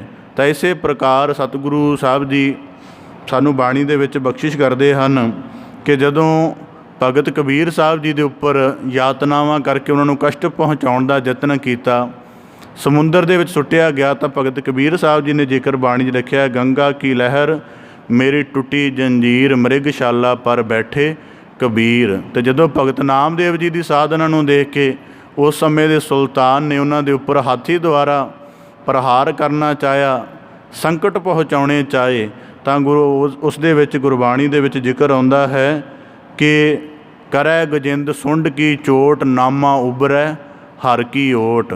ਕਿਸੇ ਪ੍ਰਕਾਰ ਸਤਿਗੁਰੂ ਸਾਹਿਬ ਜੀ ਫਰਮਾਉਂਦੇ ਹਨ ਰਾਮ ਨਾਮ ਗੁਣ ਕੀਰਤਨ ਹੈ, ਕਿ ਜਦੋਂ ਭਗਤ ਭਗਤੀ ਦਾਨ ਇਕੱਤਰਿਤ ਕਰਕੇ ਉਹਦੀ ਸਿਫਤ ਸਲਾਹ ਵਿੱਚ ਜੁੜ ਜਾਂਦੇ ਹਨ, ਫਿਰ ਸੰਸਾਰ ਦੀਆਂ ਜਿਤਨੀਆਂ ਬਾਦਨਾਵਾਂ ਹਨ ਪਰਮੇਸ਼ਰ ਉਹਨਾਂ ਦੇ ਨਿਕਟ ਵੀ ਨਹੀਂ ਆਉਣ ਦਿੰਦਾ। ਕਹਿੰਦੇ ਕਿਸੇ ਸਭਾ ਦੇ ਵਿੱਚ ਬਹਿਸ ਹੋ ਗਈ ਕਿ ਮੀਰਾ ਜੰਗਲ ਦੇ ਵਿੱਚ ਇਕੱਲੀ ਸੀ, ਉਹਦੀ ਏਡੇ ਭਿਆਨਕ ਜਾਨਵਰਾਂ ਤੋਂ ਰੱਖਿਆ ਕਿਹਨੇ ਕੀਤੀ? ਤਾਂ ਫਿਰ ਕਹਿੰਦੇ ਉੱਥੇ ਕਿਸੇ ਜਗਿਆਸੂ ਨੇ, ਕਿਸੇ ਸਾਧਕ ਪੁਰਸ਼ ਨੇ ਜਵਾਬ ਦਿੱਤਾ ਕਿ ਜਦੋਂ ਮਨੁੱਖ ਭਗਤੀ ਸਰੂਪ ਭਾਵ ਵਾਲਾ ਹੋ ਜਾਂਦਾ ਹੈ ਅਤੇ ਉਹਦੇ ਆਲੇ ਦੁਆਲੇ ਦੇ ਵਿੱਚ ਇੱਕ ਔਰਾ ਬਣ ਜਾਂਦਾ ਰੱਬੀ ਮਿਹਰਾਮਤ ਵਾਲਾ। ਉਸ ਔਰੇ ਦੇ ਪ੍ਰਭਾਵ ਕਰਕੇ ਕੋਈ ਵਿਪਰੀਤ ਬੁੱਧੀ ਵਾਲਾ ਵੀ ਉਹਦੇ ਸੰਪਰਕ ਵਿੱਚ ਆਏਗਾ, ਉਹਦਾ ਸੁਭਾਅ ਵੀ ਨਿਰਮਲ ਹੋ ਜਾਏਗਾ। ਉਹ ਆਪਣੇ ਮੂਲ ਸੁਭਾਅ ਨੂੰ ਛੱਡ ਕੇ ਭਲੇ ਰੂਪ ਦੇ ਵਿੱਚ ਆਪਣਾ ਵਿਵਹਾਰ ਪ੍ਰਗਟ ਕਰੇਗਾ। ਇਸ ਕਰਕੇ ਕਹਿੰਦੇ ਜਦੋਂ ਜੰਗਲ ਦੇ ਵਿੱਚ ਵਿਚਰੀ ਤਾਂ ਜਿਹੜੇ ਖੂੰਖਾਰ ਸ਼ੇਰ ਆਦਿਕ ਜਾਨਵਰ ਸਨ, ਉਸ ਦੇ ਨਿਰਮਲ ਸਰੂਪ ਨੂੰ, ਉਹਦੀ ਬੰਦਗੀ ਵਾਲੀ ਦੇਹ ਨੂੰ ਦੇਖ ਕੇ ਵੀ ਆਪਣਾ ਸ਼ਿਕਾਰੀ ਵਾਲਾ ਜਾਂ ਆਪਣਾ ਸ਼ਿਕਾਰ ਕਰਨ ਵਾਲਾ ਹਿੰਸਾਗ੍ਰਸਤ ਸੁਭਾਅ ਭੁੱਲ ਕੇ ਤੇ ਉਹਦੇ ਨਿਕਟ ਜੁੜ ਗਏ। ਇਸ ਪ੍ਰਕਾਰ ਗੁਰੂ ਸਾਹਿਬ ਜੀ ਕਹਿੰਦੇ ਰਾਮ ਨਾਮ ਗੁਣ ਕੀਰਤਨ ਹੈ, ਕਿ ਜਿਹੜੇ ਭਗਤੀ ਦਾਨ ਦੀ ਕਾਮਨਾ ਕਰਕੇ ਭਗਤ ਉੱਤਮ ਦੇ ਵਿੱਚ ਗੱਲ ਕਰਦੇ ਹਨ। ਤਾਂ ਸਿੱਖ ਪੰਥ ਦੇ ਬੜੇ ਵੱਡੇ ਦਾਰਸ਼ਨਿਕ ਨੇ ਪ੍ਰੋਫੈਸਰ ਹਿੰਮਤ ਸਿੰਘ ਜੀ, ਤਾਂ ਇੱਕ ਵਾਰੀ ਉਹਨਾਂ ਦੇ ਨਾਲ ਮਿਲਦਾ ਵਾ ਕਿ ਇਤਨਾ ਤੁਸੀਂ ਮਤਲਬ ਦਾਰਸ਼ਨਿਕ ਗੱਲਾਂ, ਇਤਨੀਆਂ ਵੱਡੀਆਂ ਪੁਸਤਕਾਂ ਲਿਖੀਆਂ ਨੇ, ਅੱਜ ਦੇ ਸਮੇਂ ਤੁਸੀਂ ਜੀਵਨ 'ਚ ਆਪਣੇ ਕੀ ਚਾਹੁੰਦੇ ਹੋ? ਤਾਂ ਉਹਨਾਂ ਕਿੱਡੀ ਬਹੁਤ ਸਰਲ ਗੱਲ ਆਖੀ। ਕਹਿੰਦੇ ਭਾਵੇਂ ਬਹੁਤ ਦੁਨੀਆ ਦੀਆਂ ਪੜ੍ਹਾਈ ਆਦਿਕ ਦੇ ਸਿਲਸਿਲੇ 'ਚੋਂ ਲੰਘੇ ਆ, ਪਰ ਸਾਨੂੰ ਕੇਵਲ ਵਾਹਿਗੁਰੂ ਵਾਹਿਗੁਰੂ ਦੇ ਨਾਮ ਦਾ ਆਧਾਰ ਹੈ। ਤਾਂ ਦੇਖੀ ਦਾ ਐਡਾ ਵੱਡਾ ਵਿਦਵਾਨ ਚਿੰਤਕ ਹੋਣ ਦੇ ਬਾਵਜੂਦ ਵੀ ਉਹ ਕੇਵਲ ਵਾਹਿਗੁਰੂ ਵਾਹਿਗੁਰੂ ਦੀ ਸਾਰਾ ਦਿਨ ਧੁਨ ਅਲਾਪਦੇ ਰਹਿੰਦੇ ਹਨ, ਕਿਉਂਕਿ ਇਸ ਤੋਂ ਵੱਡਾ ਉਹਨਾਂ ਨੇ ਧਨ ਸਮਝਿਆ ਨਹੀਂ। ਤਾਂ ਗੁਰੂ ਸਾਹਿਬ ਜੀ ਕਹਿੰਦੇ ਰਾਮ ਨਾਮ ਗੁਣ ਕੀਰਤਨ ਭਗਤ ਭਗਤੀ ਦਾਨ ਹੀ ਮੰਗੇਗਾ, ਸੰਸਾਰੀ ਸੰਸਾਰ ਦੀ ਹੀ ਮੰਗ ਕਰੇਗਾ। ਹੁਣ ਸਾਡੇ ਉੱਪਰ ਨਿਰਭਰ ਹੈ, ਅਸੀਂ ਸਾਰੀ ਜ਼ਿੰਦਗੀ ਸੰਸਾਰੀ ਬਣ ਕੇ ਰਹਿਣਾ। ਹੁਣ ਕਈ ਵਾਰੀ ਹੈਰਾਨਗੀ ਆਉਂਦੀ ਹੈ, ਨਿੱਜ ਗੱਲ ਹੋ ਜਾਂਦੀ ਹੈ, ਮੈਂ ਦੇਖਦਾ ਕਈ ਵਾਰੀ, ਕਿਉਂਕਿ ਹੁਣ ਅਸੀਂ ਇੱਕ ਦੂਜੇ ਦੇ ਸੰਪਰਕ ਵਿੱਚ ਰਹਿੰਦੇ ਹਾਂ, ਸਾਨੂੰ ਪਤਾ ਕਿਹਦਾ ਜੀਵਨ ਕਿਸ ਪੱਧਰ 'ਤੇ ਪੂਰਾ ਹੈ ਅਤੇ ਕਿਸ ਪੱਧਰ 'ਤੇ ਅਧੂਰਾ ਹੈ, ਅਸੀਂ ਇੱਕ ਦੂਜੇ ਬਾਰੇ ਇਹ ਜਾਣਦੇ ਹਾਂ। ਪਰ ਕਈ ਵਾਰੀ ਦੇਖੀਦਾ ਜਿਹਦਾ ਜੀਵਨ ਸਾਰਿਆਂ ਪੱਖਾਂ ਕਰਕੇ, ਘੱਟੋ ਘੱਟ ਮਾਇਕੀ ਲੋੜਾਂ ਕਰਕੇ ਪੂਰਾ ਹੈ, ਹੋਰ ਸਾਰੀਆਂ ਲੋੜਾਂ ਕਰਕੇ ਵੀ ਸੰਪੰਨ ਹੈ, ਉਹ ਵੀ ਕੇਵਲ ਮਾਇਕੀ ਪੱਧਰ ਦੀ ਕਈ ਵਾਰੀ ਖੁਦ ਅਰਦਾਸ ਕਰ ਰਿਹਾ ਹੁੰਦਾ ਜਾਂ ਕਰਵਾ ਰਿਹਾ ਹੁੰਦਾ। ਇਸੇ ਪ੍ਰਕਾਰ ਕਿਉਂਕਿ ਅਜੇ ਤੱਕ ਸੰਸਾਰੀ ਹੈ। ਜਿੰਨਾ ਚਿਰ ਮਨੁੱਖ ਸੰਸਾਰੀ ਰਹਿੰਦਾ ਹੈ, ਸੰਸਾਰ ਦੀਆਂ ਕਾਮਨਾਵਾਂ ਉਪਜਦੀਆਂ ਰਹਿੰਦੀਆਂ ਨੇ। ਪਹਿਲਾਂ ਆਪਣੇ ਲਈ ਮੰਗਿਆ, ਫਿਰ ਪਰਿਵਾਰ ਲਈ ਮੰਗਿਆ, ਫਿਰ ਔਲਾਦ ਲਈ ਮੰਗਿਆ, ਫਿਰ ਅੱਗੇ ਪੁੱਤ ਪੋਤਰਿਆਂ ਦੇ ਲਈ। ਸਾਰੀ ਜ਼ਿੰਦਗੀ ਪਰਿਵਾਰ ਦਾ ਮਨੁੱਖ ਮੰਗਤਾ ਬਣ ਕੇ ਰਹਿੰਦਾ ਹੈ। ਤਾਂ ਗੁਰੂ ਸਾਹਿਬ ਜੀ ਕਹਿੰਦੇ ਭਗਤ ਭਗਤੰ ਦਾਨੰ ਰਾਮ ਨਾਮ ਗੁਣ ਕੀਰਤਨ ਹੈ। ਤਾਂ ਇਸੇ ਪ੍ਰਕਾਰ ਗੁਰੂ ਸਾਹਿਬ ਜੀ ਕਹਿੰਦੇ ਉੱਤਮ ਹਨ ਉਹ ਭਗਤ ਜਿਹੜੇ ਭਗਤੀ ਦਾਨ ਦੀ ਕਾਮਨਾ ਕਰਦੇ ਹਨ। ਪਾਰ ਬ੍ਰਹਮ ਪੁਰਖ ਦਾਤਾਰ ਨਾਨਕ ਗੁਰ ਸੇਵਾ ਕਿੰ ਨਾ ਲੱਭਿਅਤੇ। ਤਾਂ ਗੁਰੂ ਸਾਹਿਬ ਜੀ ਫਰਮਾਉਂਦੇ ਪਾਰ ਬ੍ਰਹਮ ਪੁਰਖ ਦਾਤਾਰ, ਉਹ ਦਾਤਾਰ ਪਰਮੇਸ਼ਰ ਸਦਾ ਹੀ ਸੰਸਾਰ ਉੱਪਰ ਦਾਤਾਂ ਦੀ ਮਿਹਰਾਮਤ ਵਰਖਾ ਕਰਨ ਵਾਲਾ ਹੈ। ਨਾਨਕ ਗੁਰ ਸੇਵਾ ਕਿੰ ਨਾ ਲੱਭਿਅਤੇ। ਗੁਰੂ ਸਾਹਿਬ ਜੀ ਫਰਮਾਉਂਦੇ ਹਨ ਕਿ ਭਲਾ ਕਿਉਂ ਨਹੀਂ ਇਹ ਸਾਰੀਆਂ ਦਾਤਾਂ ਮਿਲਦੀਆਂ, ਗੁਰੂ ਕੋਲੋਂ ਕਿਉਂ ਨਹੀਂ ਦਾਤਾਂ ਪ੍ਰਾਪਤ ਹੋ ਜਾਂਦੀਆਂ। ਇਸ ਗੱਲ ਦਾ ਭਾਵ ਇਹ ਹੈ ਕਿ ਜੇ ਕੋਈ ਮਨੁੱਖ ਗੁਰੂ ਕੀ ਸੇਵਾ ਦੇ ਵਿੱਚ ਜੁੜੇ, ਭਲਾ ਕਿਉਂ ਨਹੀਂ ਇਸ ਸੰਸਾਰ ਦੀਆਂ ਸਾਰੀਆਂ ਦੌਲਤਾਂ ਉਸ ਨੂੰ ਪ੍ਰਾਪਤ ਹੁੰਦੀਆਂ। ਇਸੇ ਕਰਕੇ ਕਿਉਂਕਿ ਸੇਵਾ ਦੀ ਵੀ ਅਥੱਕ ਸਾਧਨਾ ਕਰਨੀ ਪੈਂਦੀ ਹੈ। ਤਾਂ ਗੁਰੂ ਸਾਹਿਬ ਜੀ ਕਹਿੰਦੇ ਨਾਨਕ ਗੁਰ ਸੇਵਾ। ਇਸ ਕਰਕੇ ਸਤਿਗੁਰੂ ਸਾਹਿਬ ਜੀ ਨੇ ਸਾਨੂੰ, ਭਾਈ ਗੁਰਦਾਸ ਸਾਹਿਬ ਜੀ ਆਖਦੇ ਹਨ, ਵਿਣ ਸੇਵਾ ਤ੍ਰਿਗ ਹੱਥ ਪੈਰ ਹੋਰ ਨਿਫਲ ਕਰਨੀ। ਭਾਈ ਨੰਦ ਲਾਲ ਜੀ ਜਦੋਂ ਗੁਰੂ ਸ਼ਰਨ ਦੇ ਵਿੱਚ ਆਏ ਨਾ, ਤਾਂ ਗੁਰੂ ਬਹੁਤ ਵੱਡੇ ਆਲਮ ਫਾਜ਼ਲ ਸਨ, ਫਾਰਸੀ ਦੇ ਵਿਦਵਾਨ ਸਨ। ਤਾਂ ਗੁਰੂ ਸਾਹਿਬ ਜੀ ਨੇ ਆਉਂਦੇ ਹੀ ਆਗਿਆ ਕਰ ਦਿੱਤੀ ਕਿ ਤੁਸੀਂ ਬਰਤਨ ਮਾਂਜਣ ਦੀ, ਲੰਗਰ ਵਰਤਾਉਣ ਦੀ ਸੇਵਾ ਕਰਿਆ ਕਰਨੀ। ਭਾਈ ਨੰਦ ਲਾਲ ਜੀ ਦੇ ਮਨ 'ਚ ਪਰੇਸ਼ਾਨੀ ਪੈਦਾ ਹੋ ਗਈ ਕਿ ਮੈਂ ਵਿਦਵਾਨ ਹਾਂ, ਇਹਨਾਂ ਨੇ ਮੈਨੂੰ ਐਸੀ ਸੇਵਾ 'ਤੇ ਲਗਾ ਦਿੱਤਾ ਹੈ। ਜਦ ਥੋੜ੍ਹੇ ਮਹੀਨਿਆਂ ਬਾਅਦ ਉਹਨਾਂ ਦੀ ਕਾਇਆ ਪਲਟ ਹੋ ਗਈ, ਤਾਂ ਫਿਰ ਸਤਿਗੁਰੂ ਗੁਰੂ ਸਾਹਿਬ ਜੀ ਦੀ ਰਮਜ ਨੂੰ ਜਾਣਿਆ। ਸਤਿਗੁਰੂ ਸਾਹਿਬ ਜੀ ਦੀ ਰਮਜ ਨੂੰ ਜਦ ਭਾਈ ਨੰਦ ਲਾਲ ਜੀ ਨੇ ਬੁੱਝਿਆ ਕਿ ਜੇ ਮੈਂ ਸੇਵਾ ਦੇ ਯਤਨ ਵਿੱਚ ਨਾ ਜੁੜਦਾ ਅਤੇ ਮੇਰੇ ਹਿਰਦੇ 'ਚ ਗੁਰੂ ਪ੍ਰੀਤ ਦੀ ਚਸ਼ਮਾ ਨਹੀਂ ਸੀ ਫੁੱਟਣਾ, ਅਤੇ ਮੇਰਾ ਜੀਵਨ ਇੱਕ ਵਿਦਵਾਨ ਵਾਂਗ ਵਰਗਾ ਬਣ ਕੇ ਰਹਿ ਜਾਣਾ। ਸਤਿਗੁਰੂ ਉੱਤਮ ਜਾਣਦੇ ਨੇ। ਇਸ ਕਰਕੇ ਗੁਰੂ ਸਾਹਿਬ ਜੀ ਨੇ ਕਿ ਜਹਾਂ ਸਤਿਗੁਰਤਾ ਸਤ ਸੰਗਤ ਬਣਾਈ, ਜਾਂ ਗੁਰਬਾਣੀ ਦਾ ਪਾਵਨ ਵਾਕ ਹੈ, ਜੋ ਸੁਖ ਪ੍ਰਭ ਗੋਬਿੰਦ ਕੀ ਸੇਵਾ ਸੋ ਸੁਖ ਰਾਜ ਨਾ ਲਹੀ ਹੈ। ਅਤੇ ਇਸੇ ਪ੍ਰਕਾਰ ਗੁਰੂ ਸਾਹਿਬ ਜੀ ਕਹਿੰਦੇ ਅਗਰ ਗੁਰ ਸੇਵਾ ਦੇ ਵਿੱਚ ਕੋਈ ਜੁੜ ਜਾਵੇ, ਇਸੇ ਕਰ ਗੁਰਬਾਣੀ 'ਚ ਇੱਕ ਜ਼ਿਕਰ ਹੁੰਦਾ ਨਾ, ਗੁਰ ਸੇਵਾ ਤੇ ਭਗਤ ਕਮਾਈ ਤਾਬੇ ਮਾਨਸ ਦੇਹੀ ਪਾਈ, ਕਿ ਇਸ ਦੇਹੀ ਦਾ ਪ੍ਰਯੋਜਨ ਹੀ ਇਹ ਹੈ ਕਿ ਸੇਵਾ ਦੇ ਦਰਸ਼ ਵਿੱਚ ਜੁੜ ਜਾ। ਗੁਰਬਾਣੀ ਦਾ ਪਾਵਨ ਵਾਕ ਵਿੱਚ ਦੁਨੀਆ ਸੇਵ ਕਮਾਈ ਹੈ ਤਾਂ ਦਰਗਹਿ ਬੈਸਣ ਪਾਈ ਹੈ। ਭਾਈ ਮੰਝ ਜੀ ਵਰਗੇ ਜਾਂ ਹੋਰ ਬਾਬਾ ਬੁੱਢਾ ਜੀ ਵਰਗੇ, ਭਾਈ ਕਨ੍ਹਈਆ ਜੀ ਵਰਗੇ ਅਨੇਕਾਂ ਗੁਰਸਿੱਖਾਂ ਦਾ ਜੀਵਨ ਦੇਖੋ। ਕੋਈ ਉਹਨਾਂ ਇਹ ਨਹੀਂ ਕਿ ਬਹੁਤ ਵੱਡੀਆਂ ਭੇਟਾਵਾਂ ਰੱਖ ਕੇ ਗੁਰੂ ਦੀ ਖੁਸ਼ੀ ਪ੍ਰਾਪਤ ਕੀਤੀ ਹੈ, ਬਸ ਆਪਣਾ ਸਾਰਾ ਜੀਵਨ ਗੁਰੂ ਸੇਵਾ ਨੂੰ ਅਰਪਣ ਕਰ ਦਿੱਤਾ, ਫਿਰ ਗੁਰੂ ਕਿਰਪਾ ਦੇ ਪਾਤਰ ਬਣੇ। ਤਾਂ ਇਸ ਪ੍ਰਕਾਰ ਅੱਜ ਦੇ ਸ਼ਲੋਕ ਵਿੱਚ ਗੁਰੂ ਸਾਹਿਬ ਜੀ ਨੇ ਸਾਨੂੰ ਅਕਾਲ ਪੁਰਖ ਦੇ ਕਿਰਪਾ ਭਰੇ ਸਰੂਪ ਦਾ ਗਿਆਨ ਕਰਾ ਕੇ ਕਿ ਉਹ ਨਿਮਾਣਿਆਂ ਨੂੰ ਨਿਮਾਣ ਬਖਸ਼ ਦਿੰਦਾ ਹੈ, ਨਿਤਾਣਿਆਂ ਦਾ ਤਾਣ ਹੈ ਅਤੇ ਭਗਤਾਂ ਦਾ ਭਗਤ ਵਛਲ ਭਗਤ ਰੱਖਿਅਕ ਹੈ। ਜੇ ਉਸ ਦਾ ਵਿਸ਼ਵਾਸ ਧਾਰਨ ਕਰਕੇ ਕੋਈ ਗੁਰ ਸੇਵਾ ਦੇ ਵਿੱਚ ਜੁੜਦਾ ਹੈ ਅਤੇ ਉਸ ਦੇ ਜੀਵਨ ਦੀ ਵਡਿਆਈ ਉੱਚੀ ਹੋ ਜਾਂਦੀ ਹੈ। ਸਤਿਗੁਰੂ ਗੁਰੂ ਅਰਜਨ ਸਾਹਿਬ ਜੀ ਕਿਰਪਾ ਕਰਨ, ਅਰਜਨ ਦੇਵ ਸਾਹਿਬ ਜੀ ਕਿਰਪਾ ਕਰਨ, ਪਾਵਨ ਸ਼ਲੋਕ ਦਾ ਭਾਵ ਉਪਦੇਸ਼ ਸਾਡੇ ਸਾਰਿਆਂ ਦੇ ਹਿਰਦੇ ਅੰਦਰ ਵਸ ਜਾਏ। ਅਸੀਂ ਆਪਣੇ ਜੀਵਨ ਨੂੰ ਨਿਰੰਕਾਰ ਦੀ ਭਗਤੀ ਸਰੂਪ ਵਾਲਾ ਬਣਾਉਂਦਿਆਂ ਹੋਇਆਂ ਗੁਰੂ ਕੋ ਭਗਤੀ ਦਾਨ ਦੀ ਮੰਗ ਕਰਕੇ ਸਿਫਤ ਸਲਾਹ ਵਾਲੇ ਜੀਵਨ ਦੀ ਦਾਤ ਦੀ ਮੰਗ ਕਰੀਏ, ਤਾਂ ਕਿ ਸਾਡੇ ਸਾਰਿਆਂ ਦਾ ਇੱਥੇ ਆਇਆ ਸਫਲਾ ਹੋਵੇ। ਮੁੰਦਾਵਣੀ ਦੇ ਸ਼ਬਦ ਬੜੇ ਕਮਾਲ ਦੇ ਨੇ। ਤਰਸ ਪਿਆ ਮਿਹਰਾਮਤ ਹੋਈ, ਸਤਿਗੁਰ ਸੱਜਣ ਮਿਲਿਆ, ਨਾਨਕ ਨਾਮ ਮਿਲੇ। ਉੱਥੇ ਕੋਈ ਸੰਸਾਰ ਦੀ ਕਾਮਨਾ ਨਹੀਂ ਹੈ, ਕੋਈ ਇੱਜ਼ਤ ਵਡਿਆਈ ਦੀ ਕਾਮਨਾ ਨਹੀਂ ਹੈ। ਦਰਅਸਲ ਜਿਹੜਾ ਉਹਦੇ ਨਾਮ ਨਾਲ ਜੁੜਿਆ ਉਹਦੇ ਹੀ ਜੀਵਨ ਦੀ ਅਸਲ ਵਡਿਆਈ ਉੱਚੀ ਹੋਏਗੀ। ਨਹੀਂ ਤਾਂ ਜਿਹੜੇ ਨਾਮ ਨਾਲ ਨਹੀਂ ਜੁੜੇ, ਗੁਰਬਾਣੀ 'ਚ ਪਾਵਨ ਵਾਕ ਹੈ, ਨਵ ਖੰਡਨ ਕੋ ਰਾਜ ਕਮਾਵੈ, ਅੰਤ ਚਲੈ ਗੋ ਹਾਰੀ। ਸਤਿਗੁਰੂ ਕਿਰਪਾ ਕਰਨ, ਗੁਰਮਤਿ ਭਾਵ ਸਾਡੇ ਸਾਰਿਆਂ ਦੇ ਹਿਰਦੇ ਅੰਦਰ ਵਸ ਜਾਣ, ਸਾਰਿਆਂ ਦਾ ਇੱਥੇ ਆਇਆ ਸਫਲਾ ਹੋਵੇ ਜੀ। ਪਾਵਨ ਸ਼ਬਦ ਲੜੀਵਾਰ ਵਿਚਾਰ ਦੀ ਆਪ ਜੀ ਦੇ ਨਾਲ ਸਾਂਝ ਪਾਉਂਦਿਆਂ ਹੋਈਆਂ ਬੇਅੰਤ ਭੁੱਲਾਂ ਦੀ ਖਿਮਾ ਜਾਚਨਾ ਜੀ। ਬੜੇ ਅਦਬ ਸਹਿਤ ਗੱਜ ਕੇ ਫਤਿਹ ਅਰਜ਼ ਕਰੋ ਜੀ। ਵਾਹਿਗੁਰੂ ਜੀ ਕਾ ਖਾਲਸਾ, ਵਾਹਿਗੁਰੂ ਜੀ ਕੀ ਫਤਿਹ।